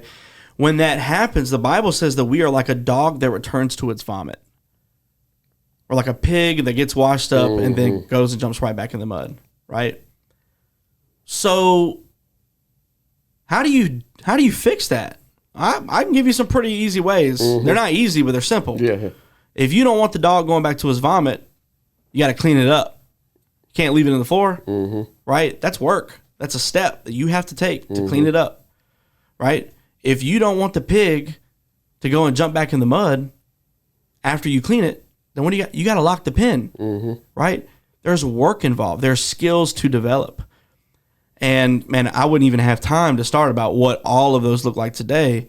But a lot of that boundary work is important, like figuring out your boundaries, figuring out what you can and cannot allow in your life, where you begin, where others end, and learning how to say no, learning how to say yes to the right things, right? Like a lot of that's in there. But the skills that we develop, right, are really what gets us to the point where the medicine and the work come together and we start to see true healing, right? But there certainly is a place for medicine. Certainly is a place for medicine. And so if you're a Christian that deals with mental illness, okay, and I want to talk specifically to Christians because of the stigma in the church, right? So I'm not leaving anyone out, but this is a very pointed comment. If you are dealing with mental illness, please hear me. You are not crazy. You're not a crazy person. You don't need to be chained up. You don't need to be in a straitjacket. Right. You know what I mean? Like people don't need to be scared of you, right? Your brain is just sick. I'm not scared of people with diabetes. I'm not scared of people with heart disease. I'm not scared of people with liver failure. I am not scared of people, and we shouldn't be, that struggle with mental health, right? Doesn't mean you're a crazy person. There's just a good chance that your brain is sick, right? Maybe you're dealing with depression, anxiety, bipolar, personality disorder, schizophrenic, whatever it is, right? It's getting in the way of you glorifying God with your whole life. That's it right there. Right? It's getting in the way. Yep. And you need help to get that down so that you can start beginning to do the work of glorifying God through your life, right? And so medicine helps with those symptoms so that you can begin to renew your mind and so that your life can be transformed. Now, the problem that presents itself here is when people do look at the medicine as a cure, and then they refuse to do the work, right? Right. I can tell you that if I only took my medicine and did not come to recovery or did not take steps every day to get closer to God and step along in my recovery, it's putting a Band-Aid over top of it, really. Yeah. And so, the problems occur. Faith without works is dead, right? So when people say, oh, you don't have enough faith, and that's why you have depression. Well, let me submit that I have more faith to take the medicine and then to engage in the work for healing. That requires more faith than just taking something and surrender. You surrender and saying that I can't do this on my own. Exactly. I have to take this. Exactly. It takes more faith, more bravery, more courage to take the medicine and then engage in the work to find the healing. Absolutely. Rather than just taking the medicine and hoping for a cure, right? So the problem does present itself when people think that the medicine is the cure, because it's not the cure. And then they ignore not just the psychological aspects, but they ignore the spiritual aspects too, right? And so then they ignore the skills that it takes to manage their lives, their relationships, conflict, adversity, right? They think that when life gets hard, I'll just take more medicine. That's not how that works. The medicine's going to help you, but you got to develop these skills. You got to develop the work that it takes, right? God gives us mountains. He moves mountains, but he gives us a shovel, right? Digging. I like that you said that, to take more medicine, right? Because I had those thoughts because I had addictive personality, man. This medicine is not the same dose I was on when I got off of it. Yeah. So I'm at a lower dose, and I fight the feeling to tell my doctor, I feel good now. I feel good. It's got me, I'm the closest I've been to God my entire life. Yeah. And walking in my recovery. And I think I'm doing what God's intended me to do. Yeah. But I still fight the thought, TJ, of, well, if I feel good, if I get her to up my medicine, I'll feel even better. I haven't done that because of God and recovery and talking to sponsors and accountability partners, that I can share my thoughts today and my feelings and get feedback on, Casey. If a little's good, more is better. You say it all the time, right? If a little bit makes me feel good, imagine what more could make me feel like.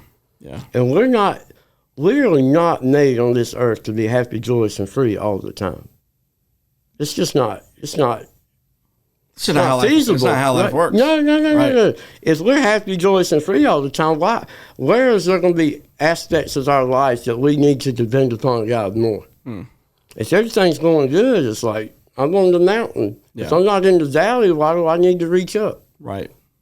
So, I struggle with that even today, being back on my medicine, that is, I could feel even better if I had more medicine. And so I'm saying that out loud because I think I'm not the only one, I'm not alone in that. Well, you're continuing to do the work. Yes. Continuing to do the work. I was listening to a Christian therapist earlier this week, and he said something that blew my mind. And I believe it's true, man, which is why we started this podcast, which is why if you ever come to Temple City Church or any other church that recovery is like a part of the DNA, you would see that what I'm about to say is absolutely true. I've seen more mature Christians here at this church and other recovery ministries than I have anywhere else. And the reason why is because they're not just engaging in spiritual growth, but in emotional growth and in mental growth. And this Christian therapist said that psychology is the next wave of apologetics within the Christian church. And I believe that. I believe because the reason why, and me and John Eklund talked about this, the more that we learn about this area, the more that we can help people in a practical way. Agreed. Right? And specifically people in the church who are aiming to be spiritually mature, but they can't become spiritually mature until they're emotionally mature. You got people who are speaking in tongues and falling out on the floor, running aisles, raising their hands in the Bible every day, but then they cuss out their waitress when they go to, you're not emotionally mature. You have zero self-awareness, right? And you're running the aisles and you're jumping up and down at the altar and you probably drink too much Red Bull. That's probably what that is. That's not the Holy Spirit, because the Holy Spirit would make you more mature. Right? Absolutely. The fruits of the Spirit, you go look at them. Tell me how emotional that a lot of those things have to deal with our self-control, our gentleness. All of that is emotional maturity, right? It's not about how much we can get in a book, how much we can pray, how much we go to church, how much we put what we believe on our Instagram stories or in our biographies. No. You cannot be spiritually mature unless you are emotionally mature. Pete Scazzaro says that. It's true. It's just the truth. And I believe that as we dive in more into this message, man, like we're going to make not just spiritual disciples, but emotional disciples who understand that there's more to life than just going to church. Quoting Bible verses. Quoting Bible verses. It's not about talking your truth. It's about walking in truth. Right.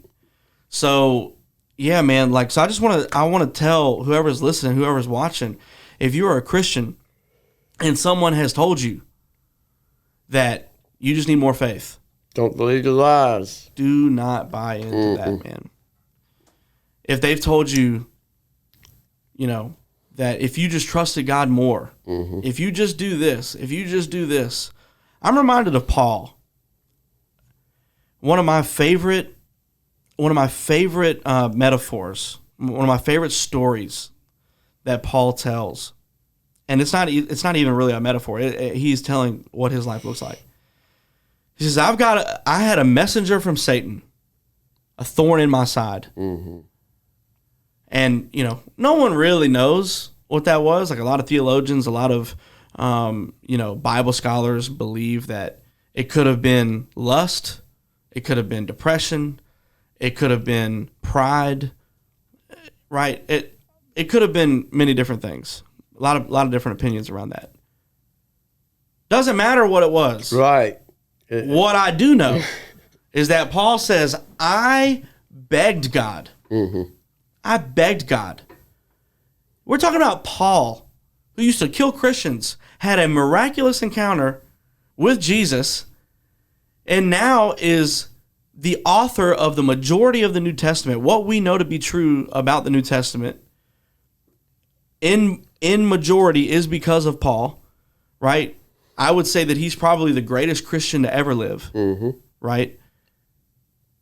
You think that Paul didn't have faith?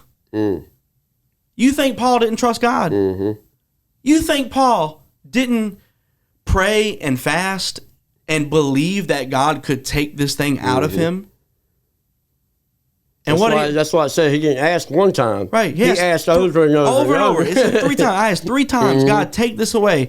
What was God's response? It wasn't, Paul, you just need to have more faith. It wasn't, Paul, I'm looking into your heart here, and you got a little bit of doubt there. You got some sin in your life that's not allowing me. No. God says, no, I won't. My grace is sufficient for you. And my strength is made perfect in your weakness. And if that's true for Paul, doggone it, I think that's probably true for us. Absolutely. That God's grace is sufficient. It always has been. It is right now. Yes, sir. And it always will be. His grace is sufficient. It covers the gaps of the areas in our lives that we cannot seem to overcome. Depression, anxiety, whatever it is, right? So could I contend? May I present that the reason why God did not take that thorn out of Paul is because that thorn is what made Paul depend on God. And could I present to us that maybe the reason why you're still battling depression or anxiety or whatever else it is, suicidal ideations, drugs, alcohol addiction, whatever it is, could I present to you that that thing could be keeping you close to God? That it's reminding you over and over how powerless you are, so that you could trust in the one who's got the power, so that you can stay close to the cross, stay close to the feet of Jesus, because you understand, well, if this thing's not going away and I can't do it on my own, then I need God. I need his grace. Good gracious, man. The amount of things in my own life. I've been a Christian since I was like an actual true following Jesus Christian since I was 17.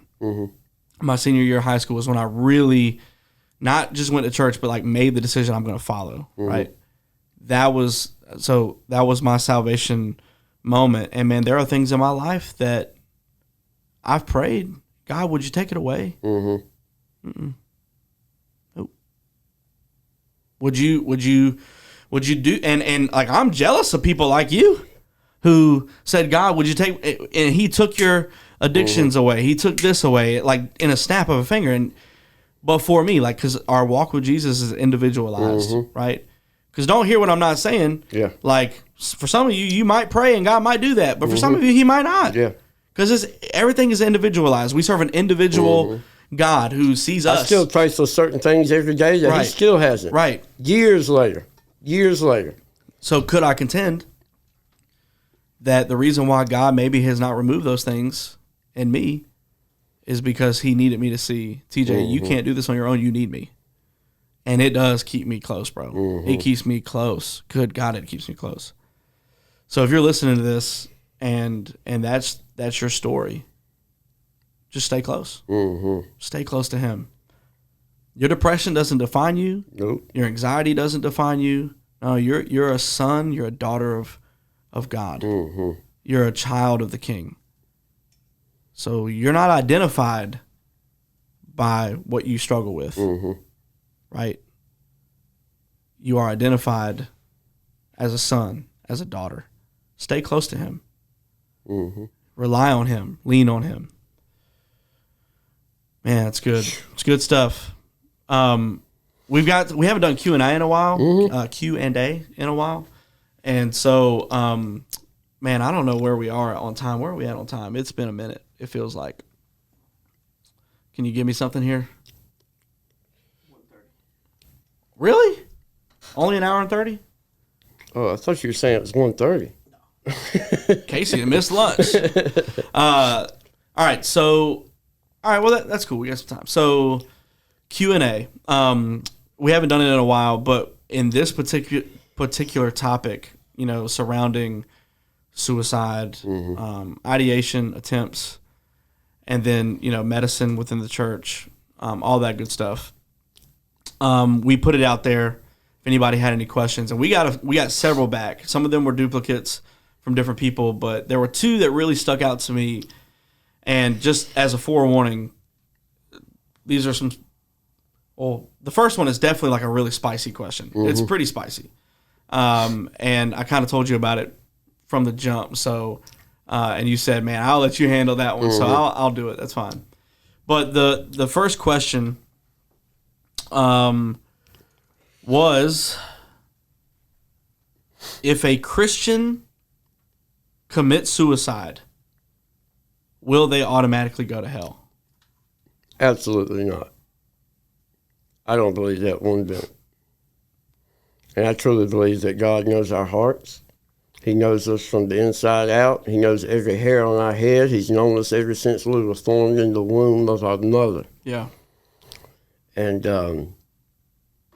I just want to say, when I attempted suicide with that shotgun, I wasn't a believer at that time. So, of course, I would have went to hell, but it wasn't because of the suicide attempt that would have sent me to hell. It's because I didn't believe in Jesus Christ as my Lord and Savior. That's right. Yeah. And so if, God forbid, if I was to leave here and have a bad thought and want to make a permanent decision based on a temporary feeling, I wouldn't think God would send me to hell, because he knows my heart.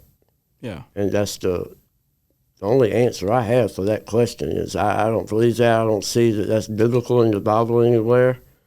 So I'd love to hear your aspect on it. Yeah, I mean, I've got a pretty deep opinion on it, and I'll kind of break it down in three ways, three different sections. Does a Christian, if they were to commit suicide, would they automatically go to hell? Okay, so just right off the bat, I would unequivocally, very quickly say no. Mm-hmm. Absolutely not. I want to make sure I'm careful here, okay? I want to be careful because this is a very delicate topic. What I'm not saying, I want to make sure that what you're not hearing what I'm not saying. If you are watching this or listening and you are a Christian who is dealing with suicidal ideation, I'm not trying to bring you comfort. In the fact of what would happen to you if you were to do it. Please hear me, friend. Right. Please hear me. There is hope for you. There's healing for you. You're loved. God sees you. He's familiar with your pain.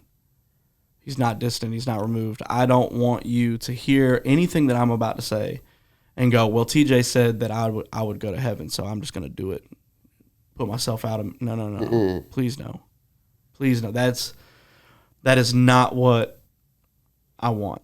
And here's the thing. Many people would skirt past this conversation on either side of like, well, I don't want to ruffle any feathers, or I don't want to encourage anybody who's got suicidal ideations to even think about doing it.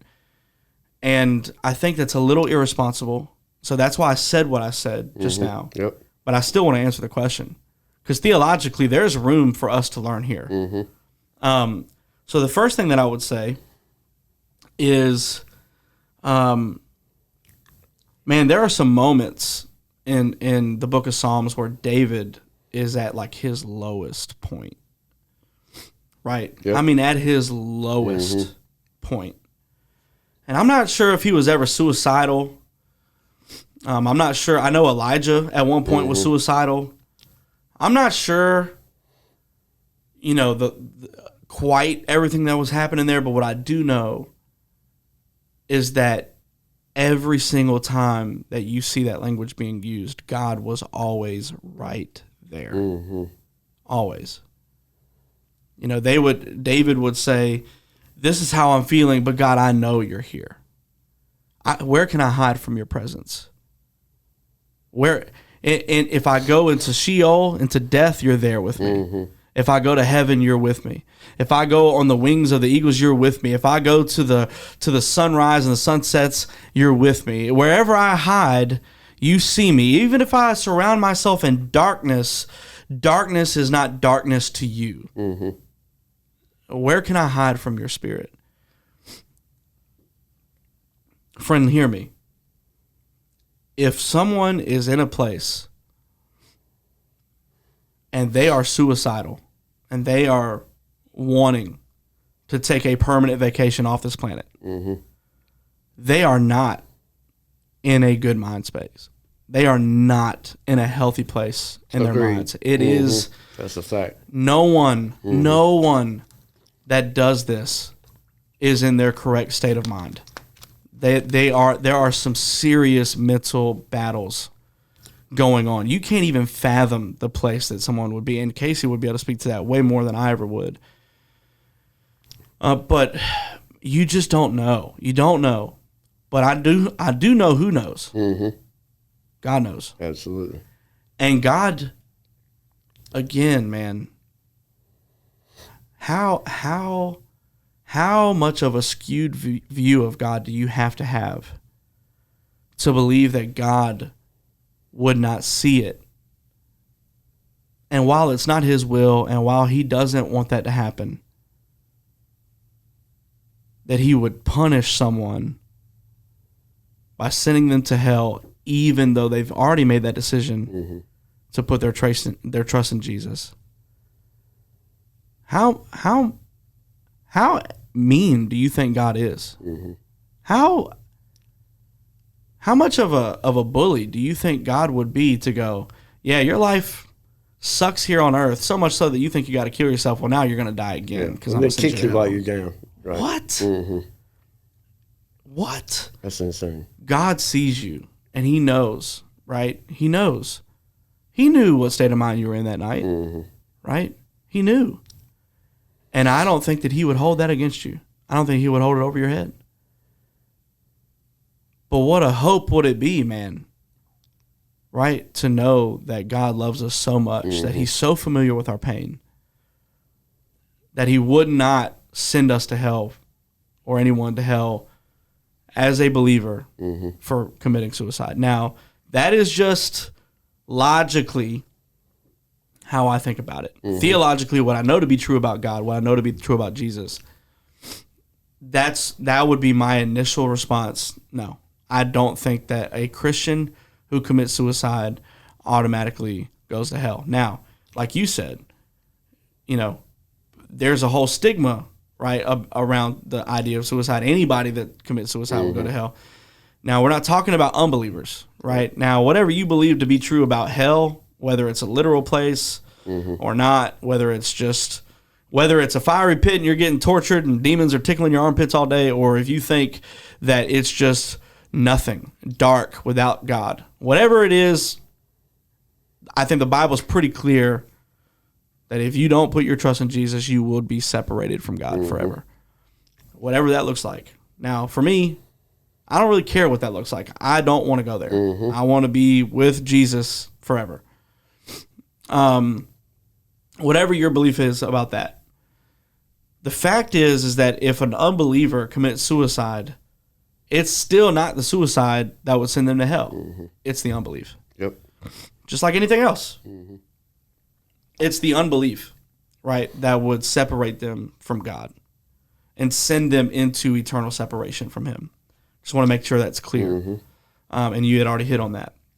The second part that I would like to present, because we love to say things like, well, sin is sin. And sin separates us from God no matter how big or how small it is, right? And Jesus amplifies this, as we can see. When he comes onto the scene, he says, hey, even if you have hatred in your heart towards someone, you might as well murder them. It's just as bad as murder, right? You may have never cheated on your wife, but if you've looked at someone with lust in your heart, then you've committed adultery, right? Sin is sin, right? And none is bigger, none are smaller, right? And we can debate that all day long, right? But sin separates us from God. The moment that you put your faith in Jesus, right? Romans chapter 10, verse 9, if you believe in your heart and confess with your mouth that Jesus is Lord, you will be saved. You're saved, right?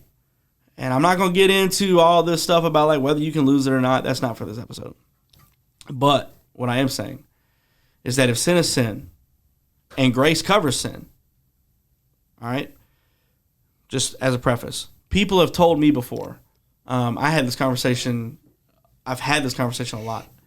Someone's told me before, well, if you commit suicide, then you're committing murder. You are murdering yourself, right?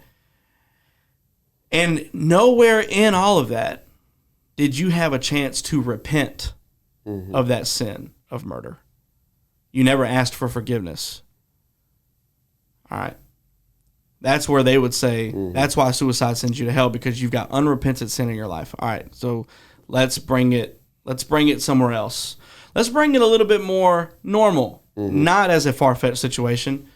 Let's bring it to this. In Romans, it says that we are to obey the law of the land, right? Whatever law, government we are under, we are supposed to follow their rules, right? On every level. So let's say you're in a car and you are driving down the highway. You're a Christian. You're driving down the highway. Heck, maybe you even got some elevation going on your stereo. But the speed limit is 70 and you're going 75. All right, now let's make this clear. If you get pulled over by a state trooper and you go into the court of law, we have all of our own little laws, right? Like between each other. Oh, we can go 5 over. Nobody's going to pull us over, right? They've got all these little sayings that they use. Well, if you go, if you go 8 over, you're fine. But if you go 9 over, you're mine, right? Whatever. In a court of law, 1 mile an hour over the speed limit is breaking the law. And at that point, now imagine how many of us do this every day. Every day. Right? This is how sinful we are. This is how much we are filled with these proclivities to sin. How many of you drive down the road not wearing your seatbelt? Right? In North Carolina, if you live here, that is a law. You have to wear your seatbelt. But I know a lot of people that don't. Right? How many people drive around with expired tags?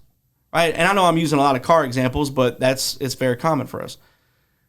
Say you go into the court of law and you're going to get a ticket, right? Or you could get a ticket because you broke the law. Either way. Now, let's go back to the highway. You're driving down the road. You got some elevation on. You are praying, whatever, right? You're being a godly person. But you're going 5 miles an hour over the speed limit. You are sinning because you're breaking the law of the land, right? And I'm not exaggerating this. This is true. This is what's happening.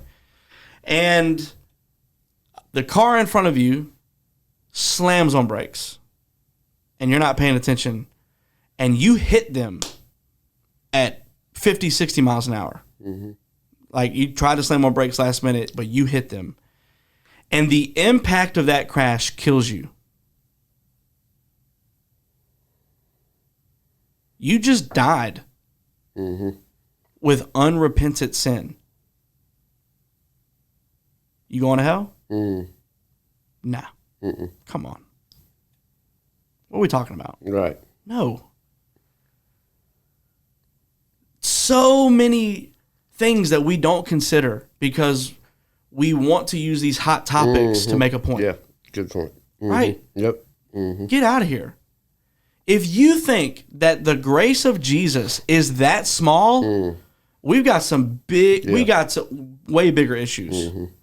If you believe that God would send you to hell because you were speeding in your car, got into an accident, and didn't get to ask for forgiveness before you died, is the grace of God big enough or not?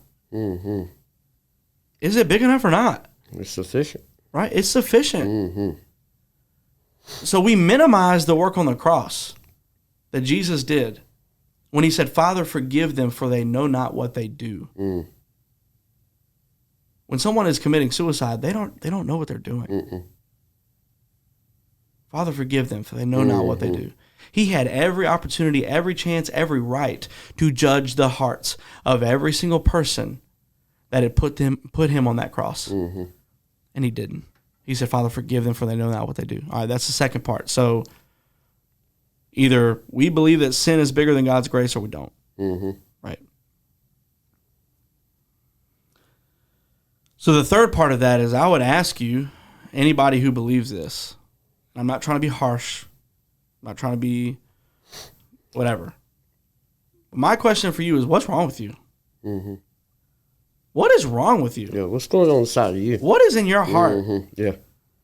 that has you believing that that's who God is? How arrogant is it for us to become judge and jury and go, no, like, if you commit suicide, you're definitely going to hell? As I recall, judging in Scripture in a way that's not correct is making the judgment call on where someone goes when they die. Judging their heart that you can't see and that you don't know. Right? Yep. We're not talking about inspecting fruits. We're talking about making the judgment call. You are the judge. You have the gavel. When you say, yeah, if you commit suicide, you're going to hell, you're the judge. You are the judge. And when you take that responsibility on you, you better be prepared for the judgment that's coming back. Because that's exactly what it says. That's what it's talking about when it says, judge not lest you be judged. It ain't talking about calling out somebody's sin. It ain't talking about holding somebody accountable. It ain't talking about having a hard conversation. Oh, you're judging me. No. When I become a judge is the moment that I decide whether or not you go to heaven or whether or not you go to hell. Whether or not you're actually a Christian or whether or not you're not. That's why I hate these Calvinist and Arminius debates, because people want to decide who gets in and who doesn't and how. You don't get to decide that, Playboy. Right. You don't get to decide that. You're playing God. Right. You're not God. You're not the Holy Spirit. You don't get to make that decision. Stop trying. Yeah. And if we can't do that, then why are we arguing about it? What are we doing? Right? So when it comes to this particular question, that's what I would ask you. Who are you to play God? Why do you think you have the ability to do that? How arrogant are you to look at someone else who is in the worst state of their minds and judge them and go, they're going to hell no matter what, even if they said the sinner's prayer or even if they are a Christian, they're going to hell. Dude, you don't get to do that. You don't get to do that. And not only do you not get to do that, but you better be ready for what's coming back to you. Because when you play the judge, God's going to show you who's the real one. It's so much easier to look at the sins of other people than to look at the sins in yourself and make you feel high and mighty and superior to the people around you when you judge them for what they're doing. It's almost like there was something about removing the log in your own eye or something like that. I read that somewhere. Yeah, me too. It was in a good book. So that's what my answer would be to all of that in a deep nutshell. That would be how I would respond. But again, like, I'm not saying all that to encourage anybody to follow Absolutely through. no. There's hope and healing for you, just like there was for Casey. That's why he shared his story. That's why he's sharing his story to let you know, here's my scars, and scars mean that I've been healed. There's another way. And I haven't been able to share a lot of hope with you. I've been sharing a mess, Right, really. right. And I told TJ that, yes, I want people to hear my story and know hope, but I want you to know you need help before you can get to wanting hope, right? Because there's a process. Everything in life is a process. Yes. And until you realize that I need help, in my experience, until I realized that I needed help, I was hopeless, right? There's a process. Weakness is a reality, humility is a choice, and surrender is a lifestyle. Yes, sir. Step 1, 2, 3. Not backwards. Surrender is a lifestyle. Then I realized weakness is a reality. No, you have to get those 3 steps in order. Yeah. And if you slack on any of them, you're going to struggle the rest of your life. Yes, sir. That's good stuff, man. And also rest assured there is hope. Oh, yeah, absolutely. There's absolutely hope. There's absolutely hope. The second question that I was asked, I think we might have already kind of answered it, but I want to make sure this person knows that asked this question that I did see it and that I wanted to answer it. And it says this. It says, I've been told by many people in my life, at a past church in particular, that my anxiety and depression was my fault because I didn't have enough faith and that clearly I'm not close enough to God. I don't believe that to be true, but I still struggle with shame and guilt. And honestly, I'm very confused about this topic because of what people have told me. Do you have any thoughts on this or advice? And I think we've kind of covered it, going back to even just the medicine piece. But yeah, let me just reiterate, again, if you're dealing with depression or anxiety or any other mental sickness, it doesn't mean that you don't have faith. It doesn't mean that you're not close to God. It just means that your brain is sick and that you need to get some help. For a long time, the church and therapy have been at odds. Yeah. Fool, I need Jesus and therapy.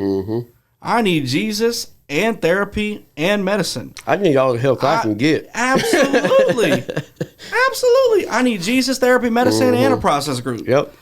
Right? And a huge circle of people, safe and supportive people around me. 100%, bro.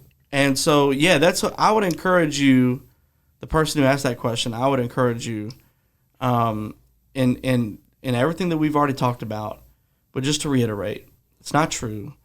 And commit to doing the work. Commit to, a lot of that shame and guilt that you're feeling is 100% from the enemy. He wants to partner with the lies that you've been told from other people to further that message in you, for you to believe that you have shame and guilt and condemnation because you struggle with depression or anxiety. And it's just a lie. It's just a lie. And so hopefully somewhere in this podcast, you heard the truth. So now you need to replace that lie with the truth that you're loved, that God sees you, He loves you, He hears you, He believes in you. It's crazy to believe and hear that God believes in you. But it's so true. It's tough. He believes in you. Don't listen to what the voices are telling you, man. I say all the time, man, do not let what you tell yourself hinder your usefulness to God. Yes. Because in my mind, I have a Moses complex that I'm not the guy. Yep. I'm not the guy you need. You need to get my brother. He's better, right? And what's crazy? Not crazy, but I think we forget, man, that sometimes our thoughts are not our own. Not every thought belongs to us. The enemy will sneak them things in there. Yes. And that's why you have to take every thought captive. Again, that's why you got to clean up the throw up. Yep. That's why you got to lock the pin, right? Doing the work, developing the skills that it takes to find healing and to find freedom. And so, yeah, lean more into God. Lean more into the Word. Lean more into prayer. Lean more into recovery. Lean more into community. Lean more into healing. do the work. You know what I mean? It's possible that shame and guilt that you're feeling can only be cleaned up by God, but he's also going to hand you a shovel and go, all right, let's go. Let's help me here. You know? And connection, man. Connection is key for me in non-mental illness and in all aspects of my life. That if I'm not connected to like-minded people on the same mission that has the same vision I have, then, man, I'll start to isolate, man. Isolation is exactly where Satan wants me. To start listening to those voices and not just listening to them, but believing what they have to say. And so anytime, man, I want to be in the midst of everything at church and recovery. And, you know, we got a couple of retreats coming up, you know, and they're like, well, which one are you going to? I said, man, I'm going to everything everybody offers, man. Because I need to be around people. That's right. Connection is key, man. Yeah, it's vital. For not just my recovery, but my mental health as well. Because the more I isolate, the worse off I am. 100%. 100%. So if you're struggling with mental illness right now, man, get connected to people, man, even if you don't want to, man. I tell people every single day I do things that make me uncomfortable. And the more I do it, the more comfortable I get. But I can't become comfortable until I'm first uncomfortable. And I do scary things all the time, but I do it scared. You know? Just do it. That's the definition of bravery, man. It's not that you're not scared, you're doing it anyway. Right. In spite of fear. That's right. It's good stuff, man. Well, bro, thank you for sharing your story, man. Thank you for being brave to tell us all the details and to share. I know it's not easy to revisit. You know, I know that we have victory over these things, but it's still not easy to talk about. It's still not easy to go back there and imagine the scenes and how we were feeling. And so, man, thank you. Thank you for coming on. Thank you for sharing so openly and vulnerably. And I believe 100% that someone's going to watch or listen to this and they're going to have their moment of freedom. I really do. And say those 3 powerful words, I need help. I need help. It's more powerful than hearing I love you, I think. It's just someone to say out loud. I need help. I need help. Yeah. That's huge, man. Yeah. It's huge. And so if you are watching today, listening today, and maybe you are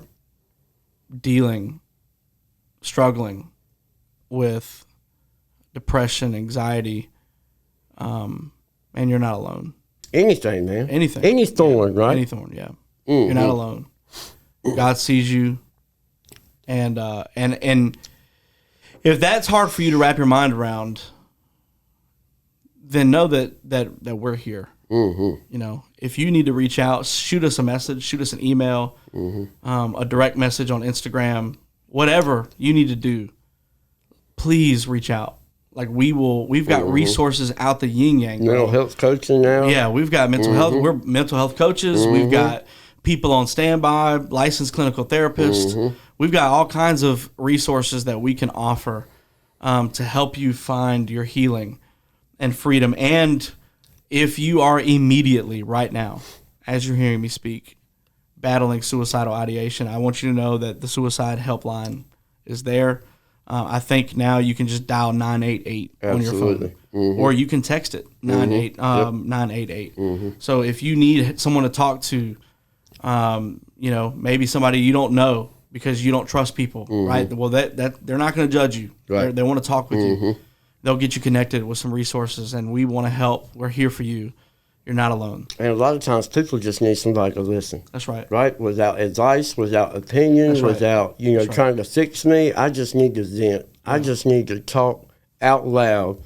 You know, it's one thing to confess to God. It's another thing to confess to another human being. That's right. That's right. Yeah. Well, our church is putting on tomorrow a suicide prevention training here at Temple. Yeah. Question, persuade, and refer. And we got 26 people signed up. Wow. That's great. And I'm grateful for that. That people want to learn what to do in the midst of a crisis. Right. Because it's important for everyone to know. So needed, man. You never know who you're going to. You might want to pull over on the side road and give somebody a few bucks, and they just blurt out that I just want to end my life. You know, what do you do? Yeah. It's like Narcan, man. Everybody has Narcan and should know what to do. You should also know what to do in times of mental health crisis. Right. Yeah. 100%. Yeah. And we're here for you. If you're watching, listening, we're here. You're loved. You matter. stay here. Please stay here and fight. Fight. It's worth it. It's worth it. I want to pray. Actually, Casey, why don't you pray for us, man? Okay. Just kind of land the plane for us a little bit. Yeah. I also want to say thank y'all for allowing me to be here. Yeah. And like you said, there's no doubt in my mind that some lives will be altered by hearing this or watching this. So thank you. Yeah.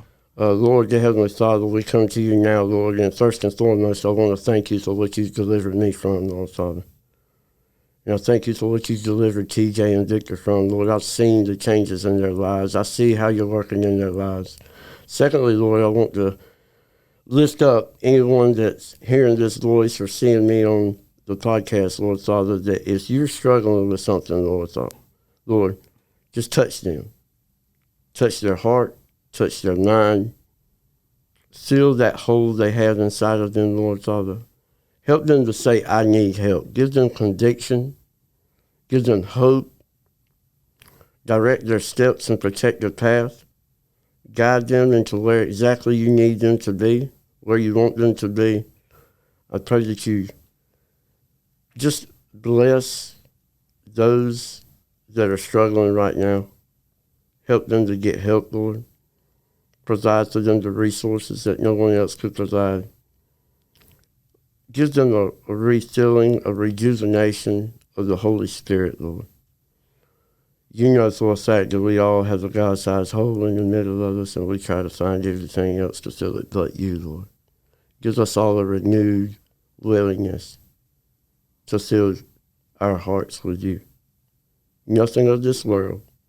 Help us to draw closer to you and show us how to be more like you, Lord Father. Yeah. Thank you so much for all you've done and all I know you're going to do, Lord. Just touch the lives of those around us and help us be little Jesus.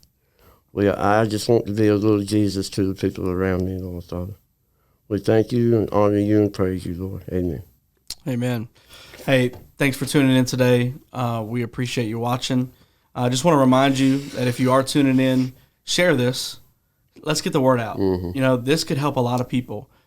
Share it on YouTube, like it, comment, subscribe to our channel on Instagram, follow us, comment on our reels, share it on your stories. Let's get this message out, man. People need it.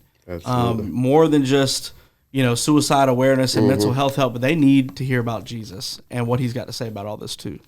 So thank you. We're looking forward to the next episode. But until then, stay dead inside for the right reasons. Love you. Peace.